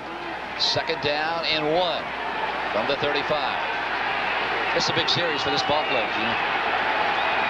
Winder tries to get to the right side. Oh, he's got running room. Taking it in behind Billy Bryan and Paul Howard. First down near the San Diego 26-yard line. A touchdown here, you're right, Phil, would put the position for the for the Denver Broncos into being, they can go back to their game plan. If they want to run the football, being down 7 points is not that difficult. Being down 14 is a whole new game. This Denver Bronco offense has scored 30 or more points in 4 of its first 8 games. Where is that offense today? In motion is Butch Johnson. He has not been heard from yet today. Until now, that is. And he's out of bounds at the 16-yard line. Number 86, Butch Johnson.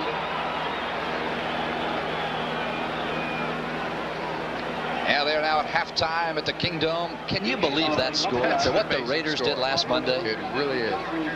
26-0. Raiders after their 6th win in a row. The Jets over Indianapolis. The Jets embarrassed by the Raiders in week 1 of this 85-86 season. San Francisco landed on the Eagles 21-3. Sid Gilman, where are you? The Rams 14, New Orleans nothing, third period. Here at Jack Murphy Stadium, 17-3, San Diego over Denver. Elway looking deep. It's up in the air, intended for Butch Johnson and overthrown. He had Danny Walters by a step, but it would have had to have been a perfectly thrown ball. Would have, and he had some fine protection that time. He's a little mad at himself. He thought he should have been able to deliver the football. We thought earlier on that all of the movement that the Denver Broncos does might confuse the young San Diego Charger defense. That has not been the case thus far. But in this drive, that play previously, you saw Butch Johnson going in motion, which confused the defense of the Chargers, and they come right back and throw the football to him. So it seems that maybe now at this point, some of the motion of the Denver Broncos is bothering the Charger defense. Watson goes wide to the right, and he's one-on-one with Gil Bird over there. You wonder if Elway can see it. He has got him one-on-one. They've got the running play called, and it is Sammy Winder. And he is wrapped up at the 13-yard line. John Hendy was singled up on Watson, and Elway didn't see it. Is that something as a wide receiver, Jimmy, you'd come back and you say, hey, John, I got to tell you something? Well, you do a lot of things. First of all, you start screaming at him from the other side of the field saying, hey, look, they got one-on-one. Or you can bother the defensive back by saying, look, I got one-on-one coverage. Please let them throw the football to me. But you go back and you say, hey, I had the right coverage. Let's get me the football. 4 wide receivers for Denver on 3rd down and 7. Elway out to the flat. It's Will Height. He loses the football.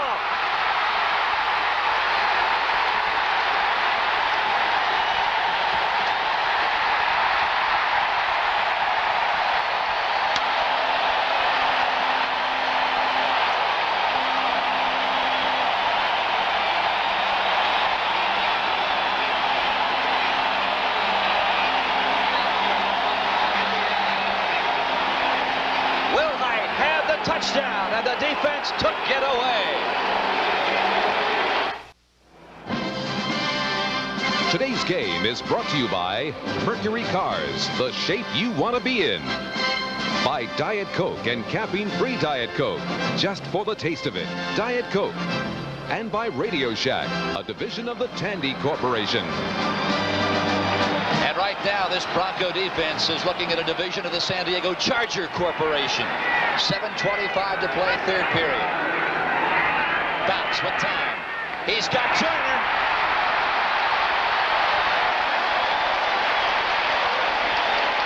And you want to know why this offense has the football? It's because of the defense. The defense played this extremely well. A good play by the Broncos. Wilhite goes in motion. They flood that side of the zone. This is actually a pick. The 3 receivers on the right side clear the area out. You see the pick being performed. Wilhite takes the ball. Looks like he's going to go into the end zone and would have made it, however, for the shoulder of that player who knocked the ball free. It seemed for a second as if Steve Watson had the best angle to the ball, but he didn't come up with it. But the rookie out of Indiana State, Larry Bird University, Wayne Davis, came up with the errant ball. At the 41-yard line, Ken Woodard stops Gary Anderson. You know, so much is made. You were talking to me before the game about keeping Dan Fouts off the field. That has always been the key to beating the San Diego Chargers. The same can be said for John Elway. You've got to keep Elway and company off the playing field if you're going to beat this Bronco ball club. You have to. Now, the Denver Bronco defense, and that's been their mainstay over the years, but Elway has brought this team a different dimension because of the strength of his arm. Second down and 8.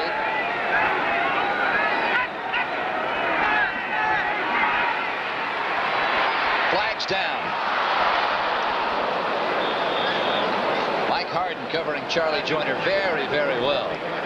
Fouts is flapping his hands, and it's going to be called against the Broncos.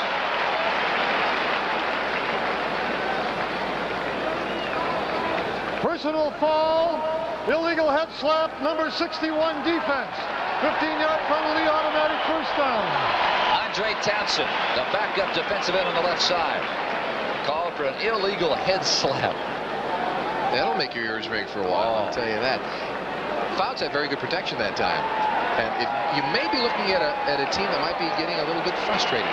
And the head set up by Townsend might be an indication that there is some frustrating going on amongst the defensive front for the Broncos, trying to get to Dan Fouts. When you talk about head slaps, the one guy who certainly distinguished himself in that department was Dick Butkus, the master of the head slap. It was legal back then. Yeah. Anderson, can he turn the corner? No, he cannot. Mike Harden shuts him down at the 42-yard line of Denver.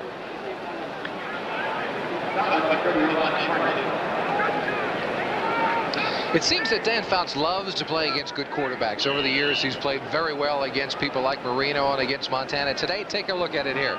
Elway completing 6% of his passes. Fouts a little bit better than that, but the yardage is what's important. And also, Fouts has thrown those 2 big touchdowns. Elway is yet to put that up on the board. Second down and 7 from the 41.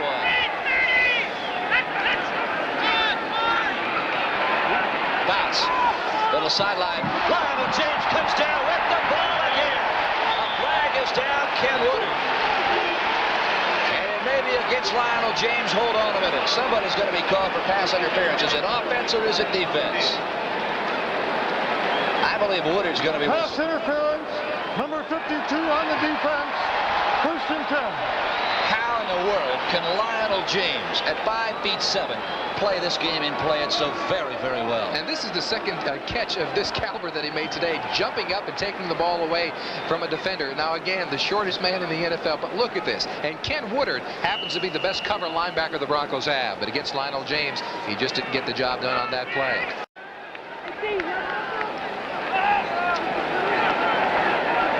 5 minutes, 3 seconds to play here at Jack Murphy Stadium in San Diego, California. What a ball game. San Diego 17, Denver 3. Here's that 3-back offense, Gary Anderson. He dives across the 26 down inside the 25. A flag is down. What footwork from Anderson. 4:52 to play, third period. We pause briefly for station identification. This is the NBC television network.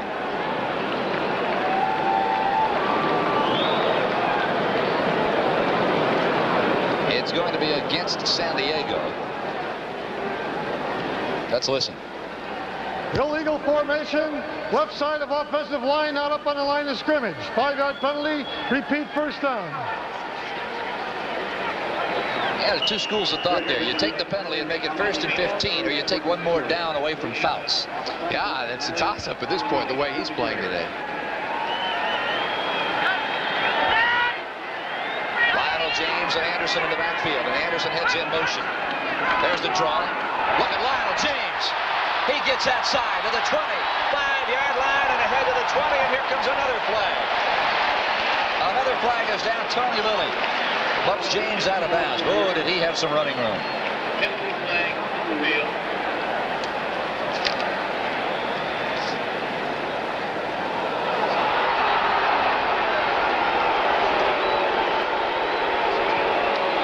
Yeah, bring it back again, says Louis Wright.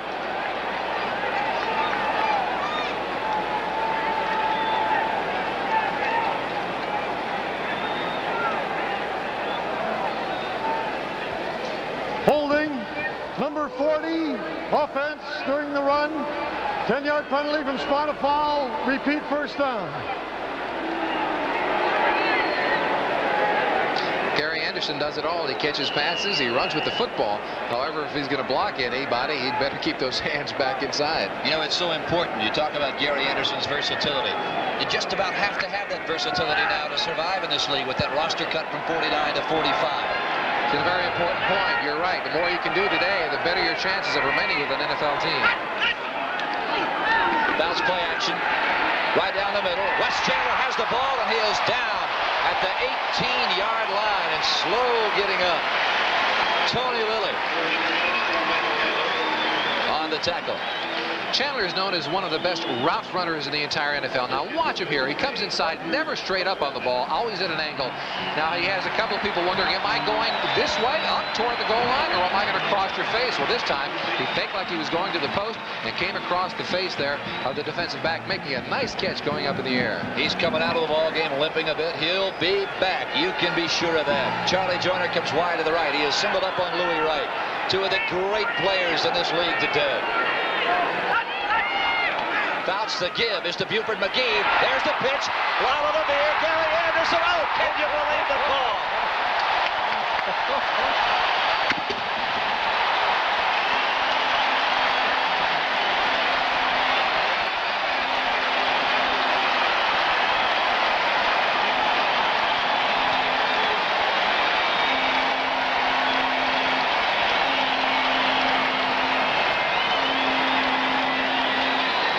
One of the most amazing football plays I've ever seen. You got to talk about Don Coryell and innovation. They run an option play here.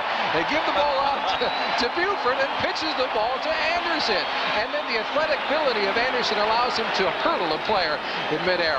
What a play. You got to give credit there to Don Coryell and his offensive mind. Bob Thomas tacks on the point after. Oh boy, Dan Reeves' Broncos are in a hole. And I'll tell you what, don't wait for next week to tune into NBC. Don't go away today. What a ball game we have here at Jack Murphy Stadium in San Diego. The Chargers laying it on. The Denver Broncos 24-3. Moshenko will let it fly. Oh, he gets his foot into this one. Down on one knee.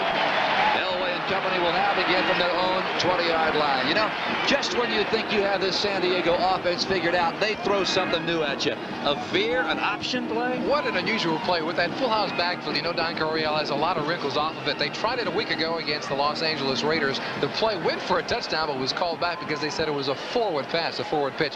But it has to keep the older players, the veterans, excited and ageless because they know that it's something new and exciting every single year for them. Well, there is no question about that. We're set to go. 3 minutes, 10 seconds to play in the third period. Elway. He's got time. Now throws right over the middle. Winder has the football. Billy Ray Smith nailed Sammy. Billy Ray Smith, the first-round draft choice a couple of years ago, of course, converted from a defensive end to a linebacker spot, has really becoming one of the better linebackers in the NFL. Take a look at him. He sets back into his drop and converges on the winder coming across the middle. The thing in this situation, the Broncos don't care about those little dump passes. That's not going to beat him at this point in the game.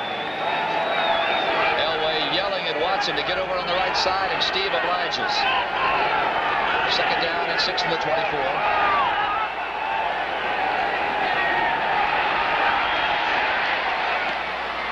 Pass is complete again to Winder. And Wayne Davis, who had that big fumble recovery in the end zone a moment ago, on the tackle.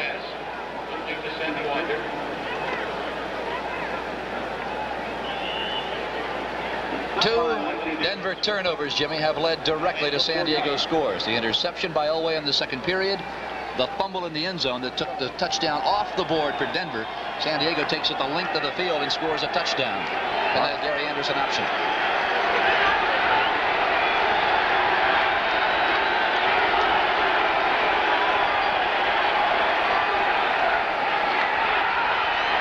Elway comes near side. Watson's got it.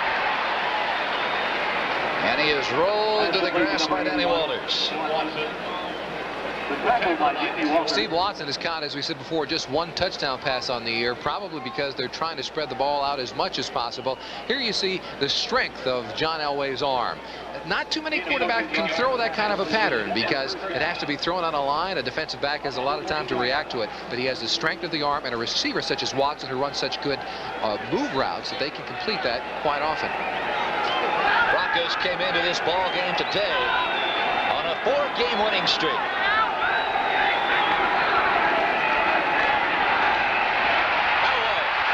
Look out! Carlos Bradley's nailed him.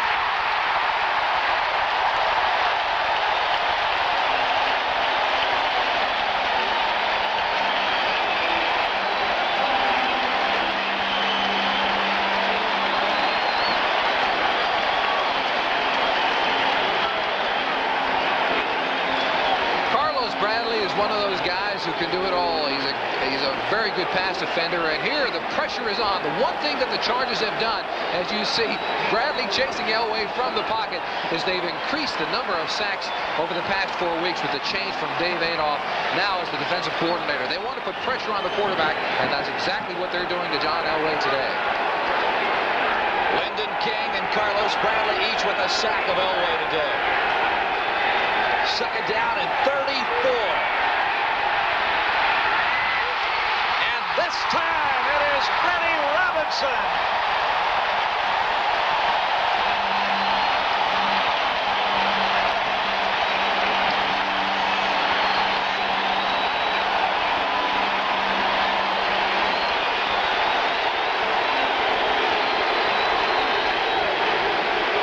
Freddie Big Dog Robinson, as they call him. He's not going to be kept out on this play.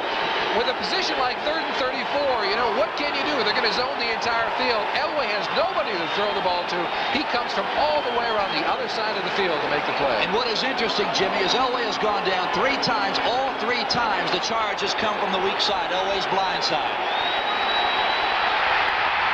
There's a little screen. It is intercepted by San Diego. Billy Ray Smith has given the Chargers the football at the 15-yard line. And the third quarter is over. Bounce is on the way. We'll be right back after these messages from your local station. Oh, my.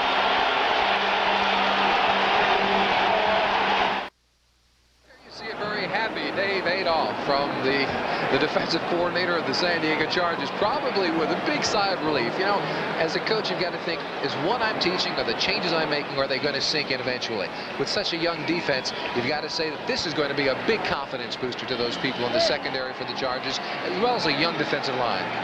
Jimmy, that's an excellent point. You talk about a confidence boost. The Chargers have to go out and play the Raiders right here a week from today. After what happened to San Diego Monday night in Los Angeles, Chargers needed this kind of an effort today against a very sound football team and the Denver Broncos. Buford McGee, he nears the 10-yard line, creases the 10, dives near the 9. Ken Woodard on the tackle. If it's not Lionel James and Gary Anderson, it's Tim Spencer and Buford McGee. If it's not Joyner and Ben Ross, it's Chandler and Trumaine Johnson. The offensive weaponry here is limitless. It absolutely is. And the whole key to the game today was whether or not they could protect their fouls. And the line has done an excellent job today.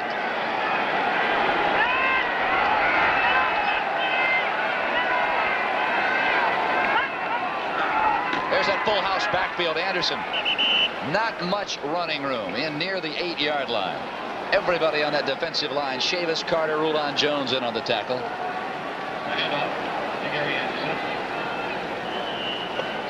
You know, it's such an unusual offensive formation in the pro ranks, but they're utilizing Tim Spencer as a great blocker that he is. Watch the blocking formation coming up front. They keep those 2 people in the backfield coming up, forcing the hole for Gary Anderson, and it's worked very well today for them. Nelson, 102 yards thus far on the day. And there's a timeout on the playing field with 13 minutes and 46 seconds to play. What a shocker. 24-3, San Diego. Now, what you do know is it is the inaugural running of the Kurt Beatrice Miami Indy Challenge. What you don't know is because of that race, Jimmy Cefalo is moving to New York. That's right. They're going to be going right through my backyard. Chargers have the ball, 3rd down and 3. Bounce wants to put it in the air.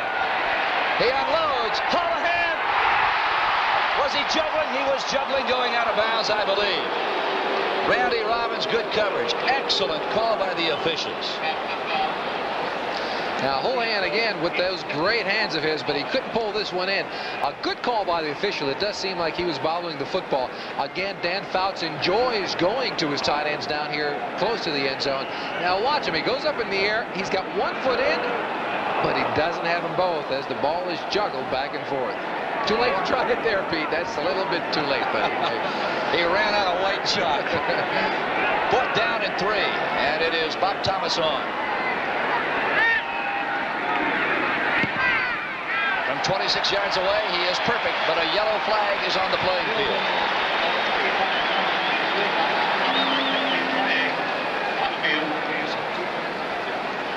Bob Thomas, 2nd field goal of the day. I believe he'll have to try again, and he will.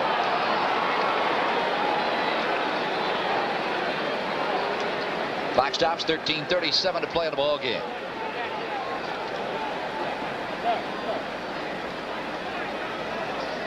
Now, we talked at the outset of our telecast about how important it would be if the Chargers were to have a chance to win this ball game. It would have to come from the effort of the offensive line.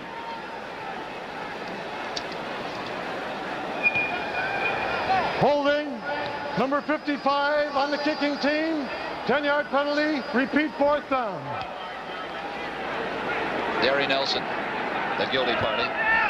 Speaking of that offensive line, I think they had something to prove here today, Jimmy, after what happened to that offensive line last Monday night in Los Angeles. I think so, and you could probably look for them to play well again next week against the Raiders because of what happened to them a week ago against the Raiders in Los Angeles.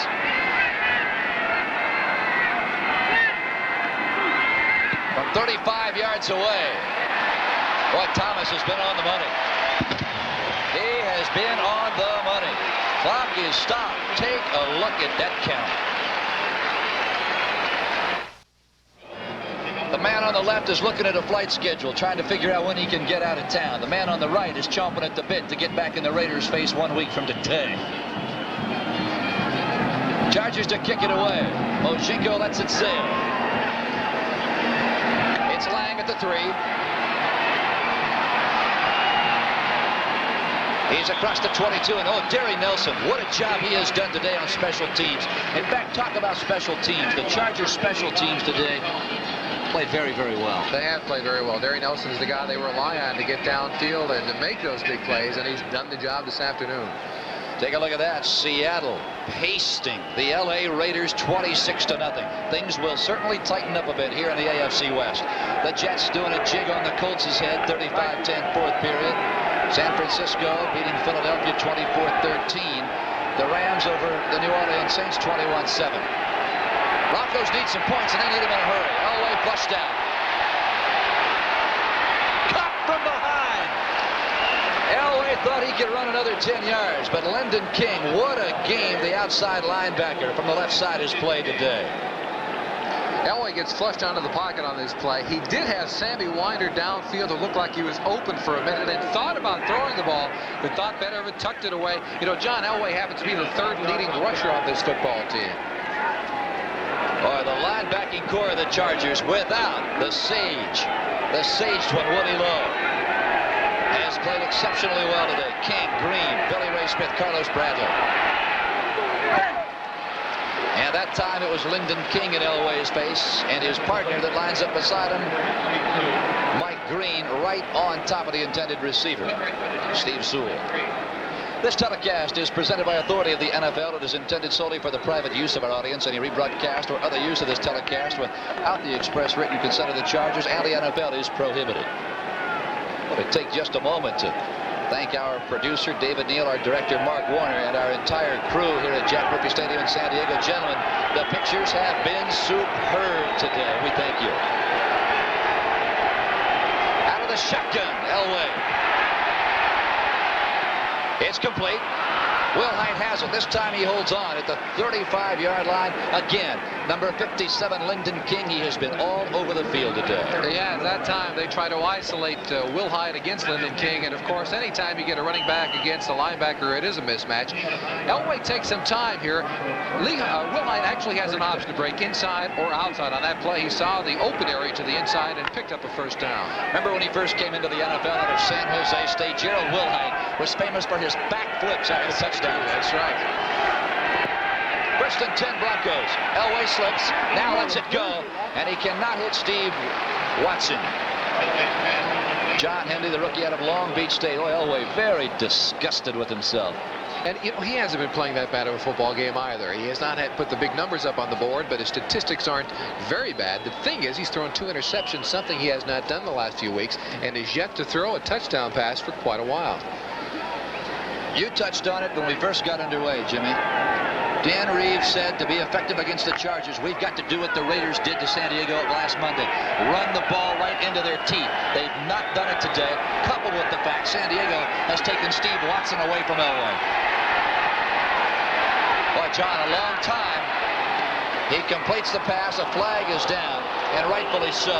Fred Robinson, a late shot on Elway. Fortunately, Elway dodged most of the hit. It's a good call. Penalty flag on the field.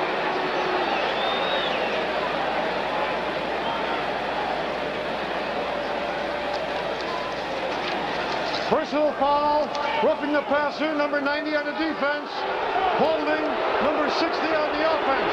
Penalties offset, repeat the down. See, that's something I don't agree with, Phil. In a case of that, when there's a play, when there's a possibility of damage to another player, when there's a personal foul, I simply don't think that offsetting penalty should be sufficient. A holding penalty versus a play where an individual might be injured because of a personal foul. Take a look at this. Here he comes, number 90 from that side of the screen. And in all respect, look how late that is. He's still after him long after the ball was thrown.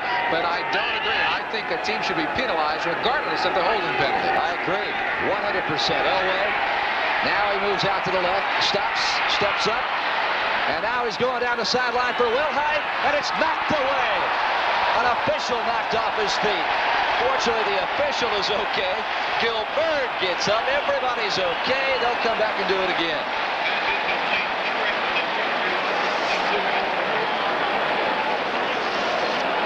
Gilbert has made a great transition from playing cornerback the first couple of years in the league to now being a safety. Elway, this play is designed for him to get out of the pockets, roll, to buy it a little bit more time.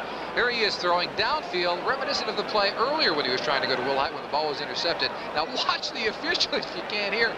There he goes. He's tough, though. I'll tell you what. He bounces right back up and makes the call. He wanted to make that call. That's the back judge, J.W. Sanders. Third down and 10 for Denver. From the shotgun. Elway. He's going down again. And this time it's a legal hit from Fred Robinson. 4th sack by the Chargers today. 2nd by Freddie Robinson.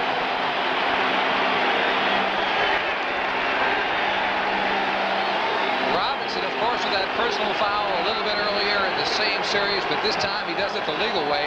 He gets that slap, gets his arm under, and going straight for Elway. Elway looks like he has some time to step up, but he steps up into the portion of the pocket that is collapsing. Did not use his mobility on that play. Again, you have to wonder if that hyperextended knee isn't bothering him a little bit. Chris Norman to kick it away.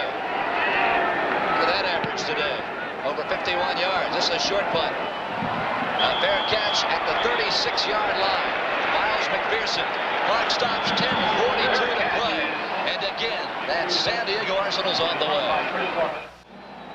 You know, ever since 1980, Jimmy, San Diego Chargers have been scouring those canyons outside the stadium looking for a defense. Boy, they have found it this afternoon.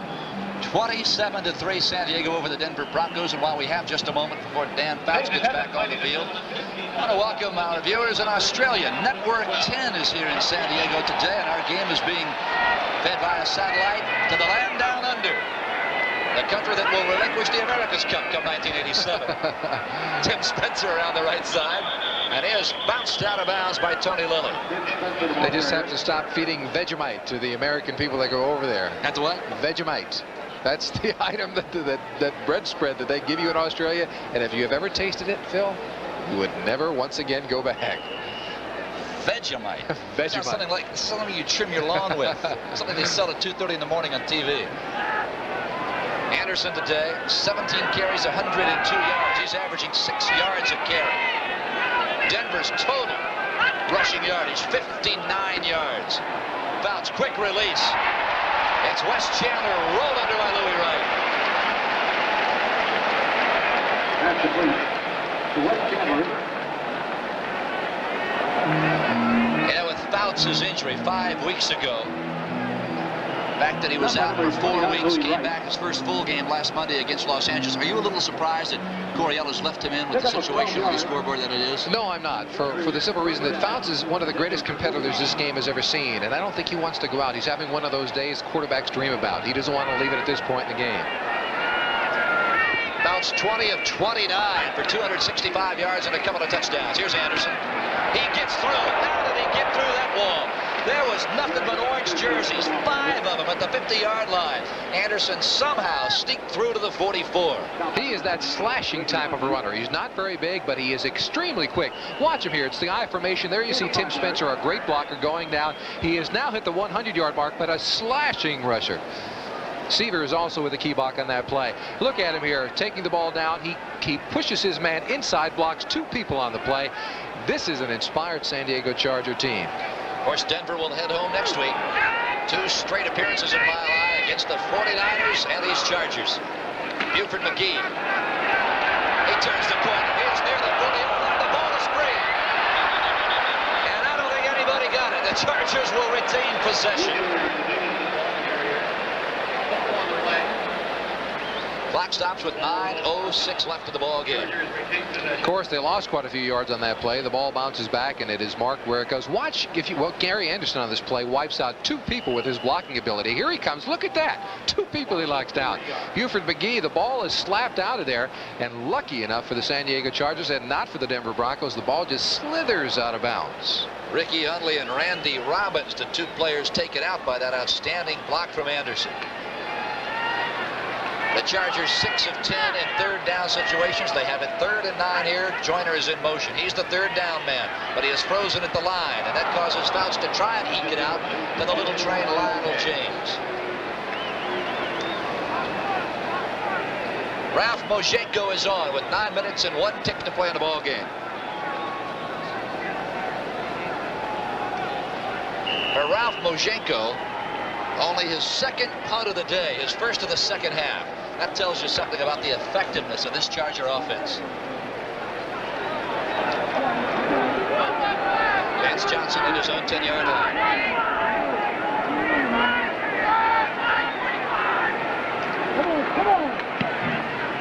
He skies him. Oh, does he sky him?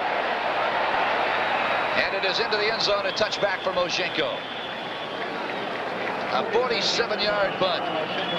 The Broncos will have the ball at their own 20-yard line. Store the pictures. 8 minutes, 52 seconds to play in this ball game. It has been all San Diego. 7 points in the first period. They put 10 on the board in the second, a touchdown in the third, a field goal thus far in the fourth. For Denver, it has been a lone Rich Carlos field goal in the 9 seconds of the first half. 27-3 Chargers. There's the swing pass to Gene Lang. He's got it, moves out to the 25-yard line. Billy Ray Smith on the stop. A pickup of 5, just nosing across the 25-yard line. It'll be 2nd down, call it 5.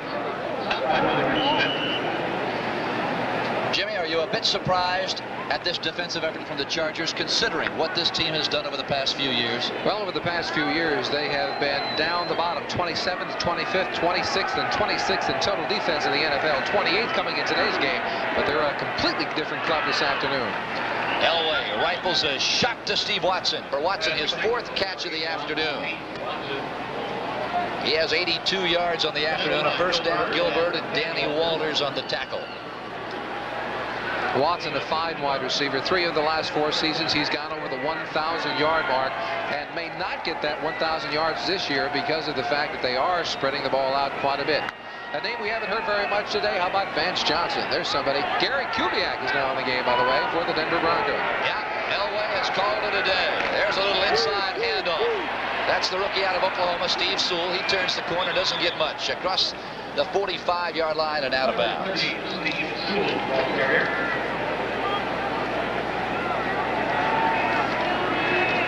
Elway is out of the ball game. Fouts has remained in. Gary Kubiak has come on. And, of course, Elway has left for different reasons.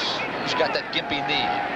Yes, he has. Dan Reeves has said earlier he wanted to try and keep John Elway healthy to go down the stretch drive. But with a lead such as this, a 27-3 lead, it's no wonder that they've gone to Gary Kubiak. He's got it. Sewell has the football. And he fights off Jeffrey Dale, and he'll take it all the way. The Broncos, their first touchdown of the afternoon. And it comes with 7:26 to play. So the first-round draft choice who has been seeing more and more playing time the last couple of weeks. Watch it here. It's a short pass play from Kubiak. He hits him in the flat. It looks like he was working on number 50, the linebacker for the Chargers. Breaks a couple of tackles and gets down the sideline. He's got great speed. They like him both as a receiver. In fact, more of a receiver than as a running back. Kubiak had thrown 1 pass this year. It was complete, a 7-yard gain. Now he's 2 for 2. His longest of the year, now 54 yards. Carlos is on the point after. But Kubiak's hold. Rich nails it. A whole lot of time left in this ball game. 7:26 to be exact. It's 27-10. Today's game is brought to you by Audi, the art of engineering. By Transamerica, for insurance and financial services. The power of the pyramid is working for you. And by Owens Corning. Our building products put your house in the pink. Now the Chargers are lining up expecting the onside kick, and rightfully so. The Broncos have to get something going. They need 17 points just to tie this ball game. Chris Norman, who is normally the punter, will kick it, and it is an onside jobber. It's in the air. Who's got the football? The Broncos have the ball at the 46-yard line, and hold on, there's a flag down at the 35. And I think the vicinity where that flag is down, Jimmy, they're going to get whistled for offsides. Yeah, that's usually the call. If the flag is in that area of the field, it has to be offsides.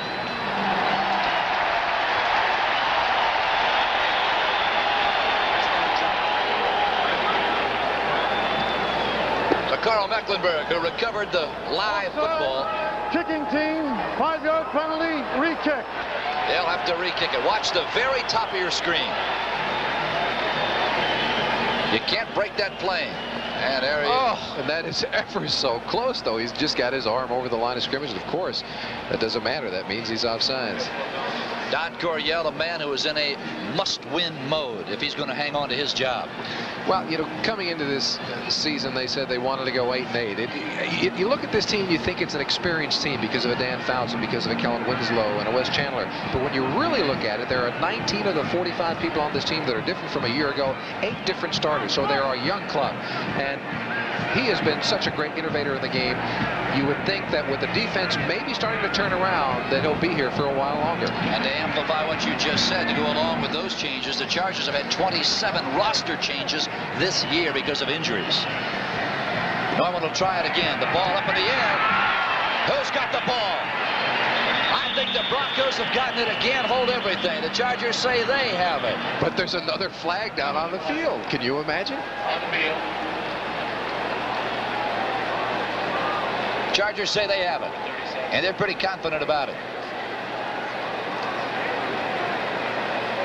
Or San Diego will nullify the offsides. Offside. number 25 on the kicking team. Penalty decline. First down, San Diego. Danny Walters covered that live ball. Now this one's a little bit easier, but is it the same player that was in this position before? If so, I would hate to be him on Monday when they go and watch the films. I think it is. Oh boy, it's by a full yard this time, and Dan Reeves will not be a happy man regardless of the fact that the ball was not recovered by the Denver Broncos. First down, Chargers. Fouts is still in the ball game.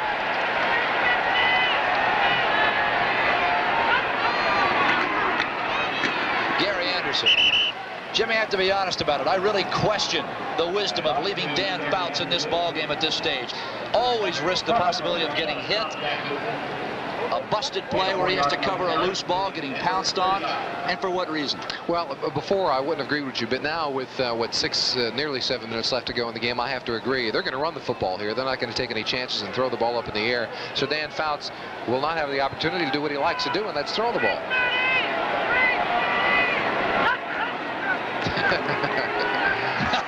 So much for that. Yeah. Anderson has the pass. He's at the 29-yard line and down there. Well, there goes that idea, Phil. I think it is a fair assumption to say Don Shula will not be calling you to work with his defensive plan. No, I don't think so either. Here's the play. Fouts coming back, dropping back, and Anderson has done well all day long, coming out of the backfield, running with the football. He takes the ball upfield, and again, he's so dangerous after he gets it. He's that slashing type runner. It doesn't seem like he can be tackled in an open field by one player. What a day Gary Anderson has had. His best day in the NFL. Flags are down. Rich Humphrey, pulling guard on the left side, got up just a split second too soon. False start, left guard offense. Yeah, well, let's update you on all the scores around the NFL, the AFC West. Left guard offense. It is Seattle over the Raiders, 33-3. Boy, what a ball game Charlie Jones and Merlin Olsen are seeing up at the Kingdom. The Jets leading the Indianapolis Colts 35-17. San Francisco over Philadelphia 24-13. Boy, Philadelphia come into that ball game with 4 straight victories. The Rams over the New Orleans Saints 21-7 game now in the 4th period. And here in San Diego it's 27-10 Chargers. 5:34 to play. Anderson's got it, and he doesn't get anything. Jim Ryan on the tackle. First time Gary Anderson has been stopped for a loss today. Now, he's a tough guy to stop for a loss because of the difficulty in trying to tackle him one-on-one. It takes a gang tackle to get Gary Anderson on the ground. How do you figure this game of football, Jimmy? Denver, a week ago at Arrowhead, rushed for over 200 yards. Today, against the worst defense in the league, they have but 64 yards on the ground. I guarantee you that's exactly what Dan Reeves has been thinking about for the last quarter and will be thinking about until next Sunday. Fouts wants to put it up again on 2nd down and 22. Sideline at Severs. Not much. Ryan's there. And so is Rick Hundley. Pass complete. Now the Niners winning today. The Broncos losing this afternoon. 4:35 to play. Those two teams will lock horns a week from today at Mile High. It should be a fine football game. Take a look at that. 5-4. Both teams that played in the Super Bowl a year ago are both 5-4. The Miami Dolphins losing this afternoon. And, of course, the 49ers winning today, upping their record to 5-4. Who would have thought it a couple of months ago? You know, when I think of the Patriots and the Dolphins, outstanding games they played, the one that comes to mind 2 years ago, that famous snowblower game at Foxborough. I've got a story I'll tell you about in just a second. Flags down, Fouts, Hassel. He lets the ball go. Wes Chandler has it, and he is knocked off his feet at the 14-yard line. And I believe the flag is going to be encroachment against the Broncos. Well, Fouts does a smart thing there. You know, when the ball is gone and you know that it's going to be against the defense, let it fly. You might as well go downfield with it. 22 yards on the pass play. Offside, number 79 defense, penalty decline, first down. Bernie Sheamus, the one that's being called for being offside. Now, Fouts realizes this. Why throw it short? Why dump it down? Might as well go ahead downfield. There you see Wes Chandler going down, working against Louis Wright, breaking down across. Louis Wright falls down, but they get a big play out of it. If it's intercepted, the ball comes back, and they get a 5-yard tacked on. Smart play by Dan Fouts.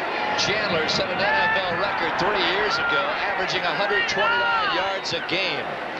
When he's healthy, he is a game breaker. And this will be another game breaker. Gary Anderson to the 2-yard line.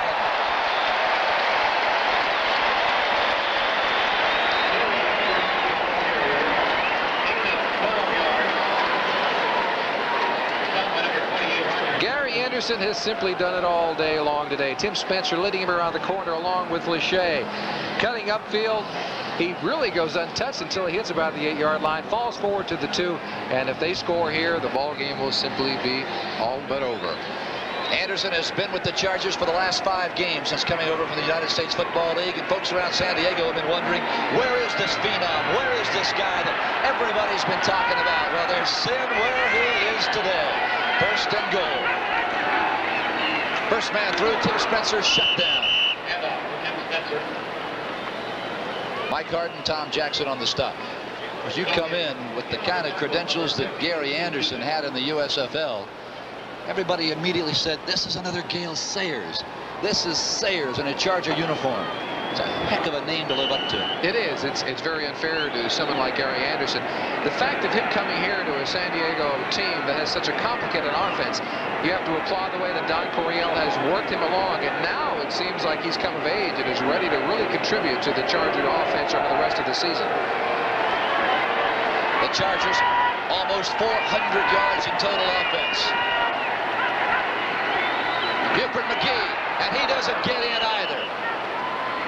And on to Buford McGee. In on the stop. So the Chargers on 3rd down.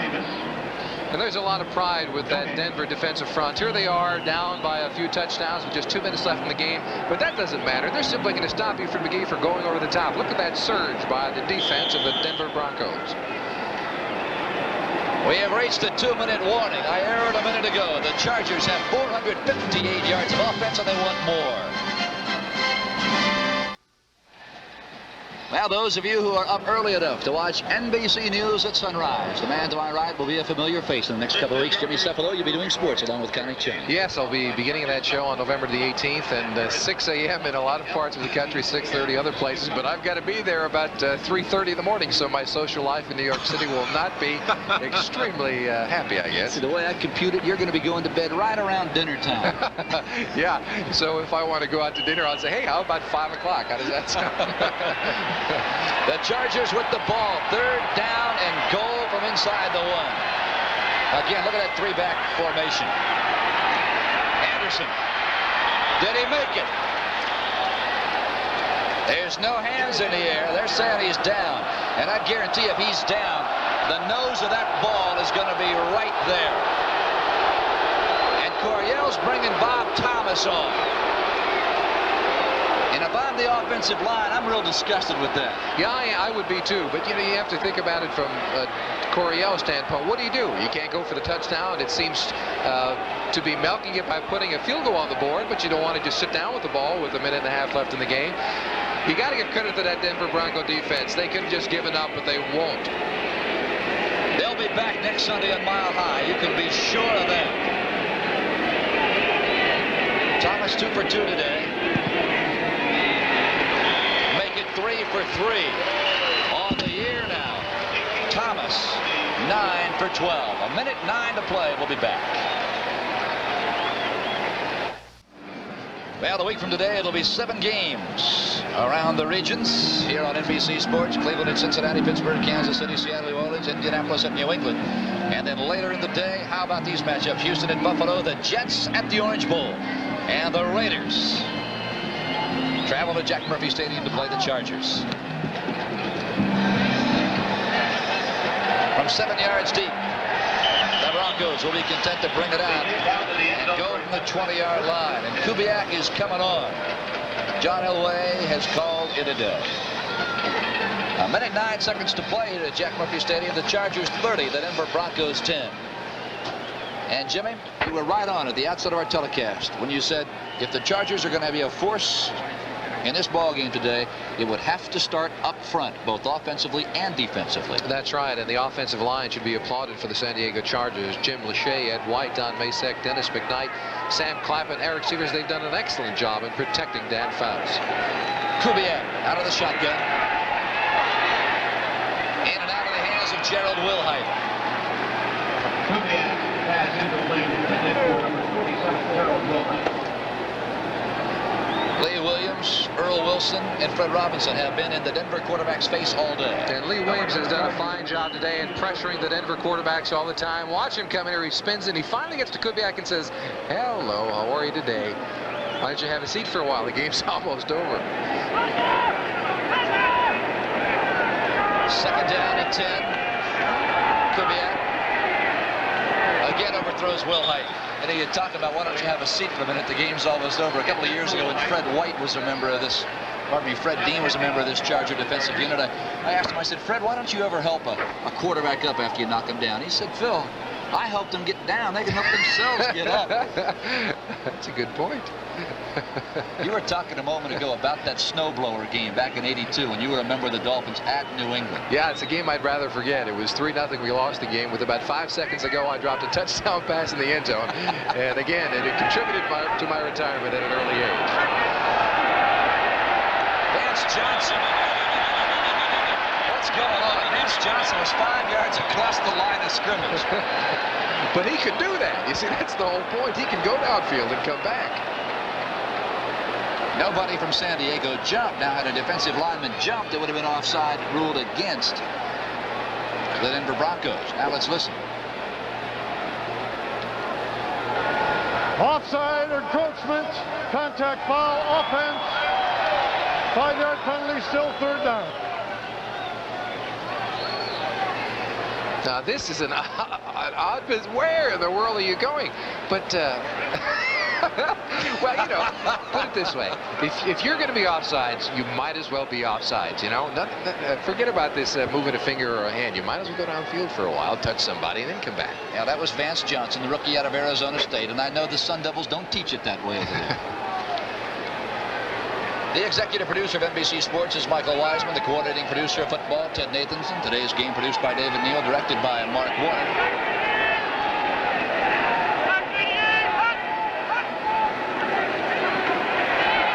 Kubiak, he lets it go in and out of the hands of the man who likes to run free.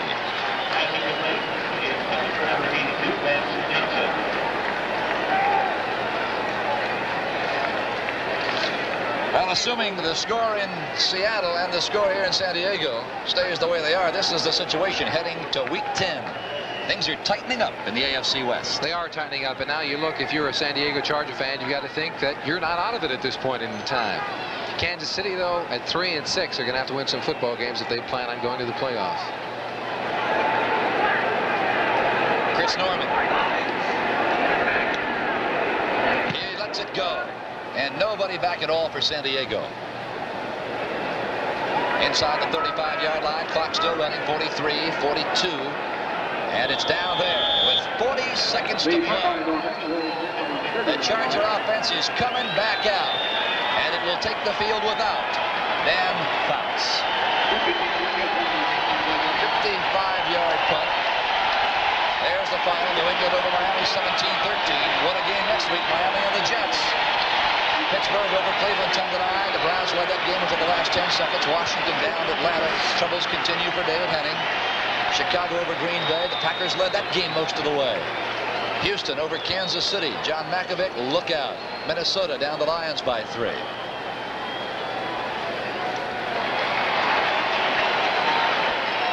Mark Herman down on a knee, and the Broncos call a timeout. Why? Well, you know, you grow up in this sport thinking you never give up, and it just follows you right until the end of a football game, regardless. 35 seconds to play. The Chargers have the ball, second down and 13. Fouts left the game 23 of 34, 302 yards. We'll be back in a moment.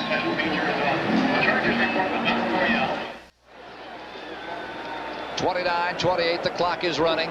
The Broncos will not stop it. That'll be the last play of this ball game. The San Diego Chargers win their 4th game of 1985. And for Don Coryell, he'll trot across to shake hands with Dan Reeves. The Denver Broncos drop to 6-3. Their 4-game winning streak is no more. And they'll meet again 2 weeks from today at Mile High. And you got to believe Dan Reeves wants another shot at the guys in lightning bolts. He certainly does, and it'll probably be a little bit closer game, you can imagine, in 2 weeks. Dan Fouts, as I said, 302 yards, a couple of touchdown strikes, both to Wesley Chandler. 44th time, Jimmy Cefalo, that Dan Fouts has gone over 300 yards. A continuing NFL record that he'll probably add to in the next couple of weeks. It was an outstanding game, a game, quite frankly, when you look at the scoreboard and find Chargers 30, the Broncos 10. Who would have ever guessed it? Now you look at scores. Cincinnati over Buffalo 23-17. Seattle continues to lead the Raiders 33-3. And those of you watching our ball game will be taking you to Seattle for the conclusion of that ball game. Charlie Jones and Merlin Olsen are standing by. And I'd say by and large it's heading into the second half of the season, Jimmy, and it's a second half that, based on what we saw today, Don Coryell has to be looking forward to now. He really does. His defense is starting to come together. Today will be a big confidence booster for them. Going next week against the LA Raiders, you think they'll play better than they did a week ago, so he should be looking forward to the second half of the season. Again, the final, the Chargers, balanced offense, tremendous defense, defeat the AFC division-leading Denver Broncos 30-10. For Jimmy Cefalo, this is Phil Stone saying so long from San Diego. Now let's go to the Emerald City, the Kingdom in Seattle. Charlie Jones and Merlin Olsen. Gentlemen,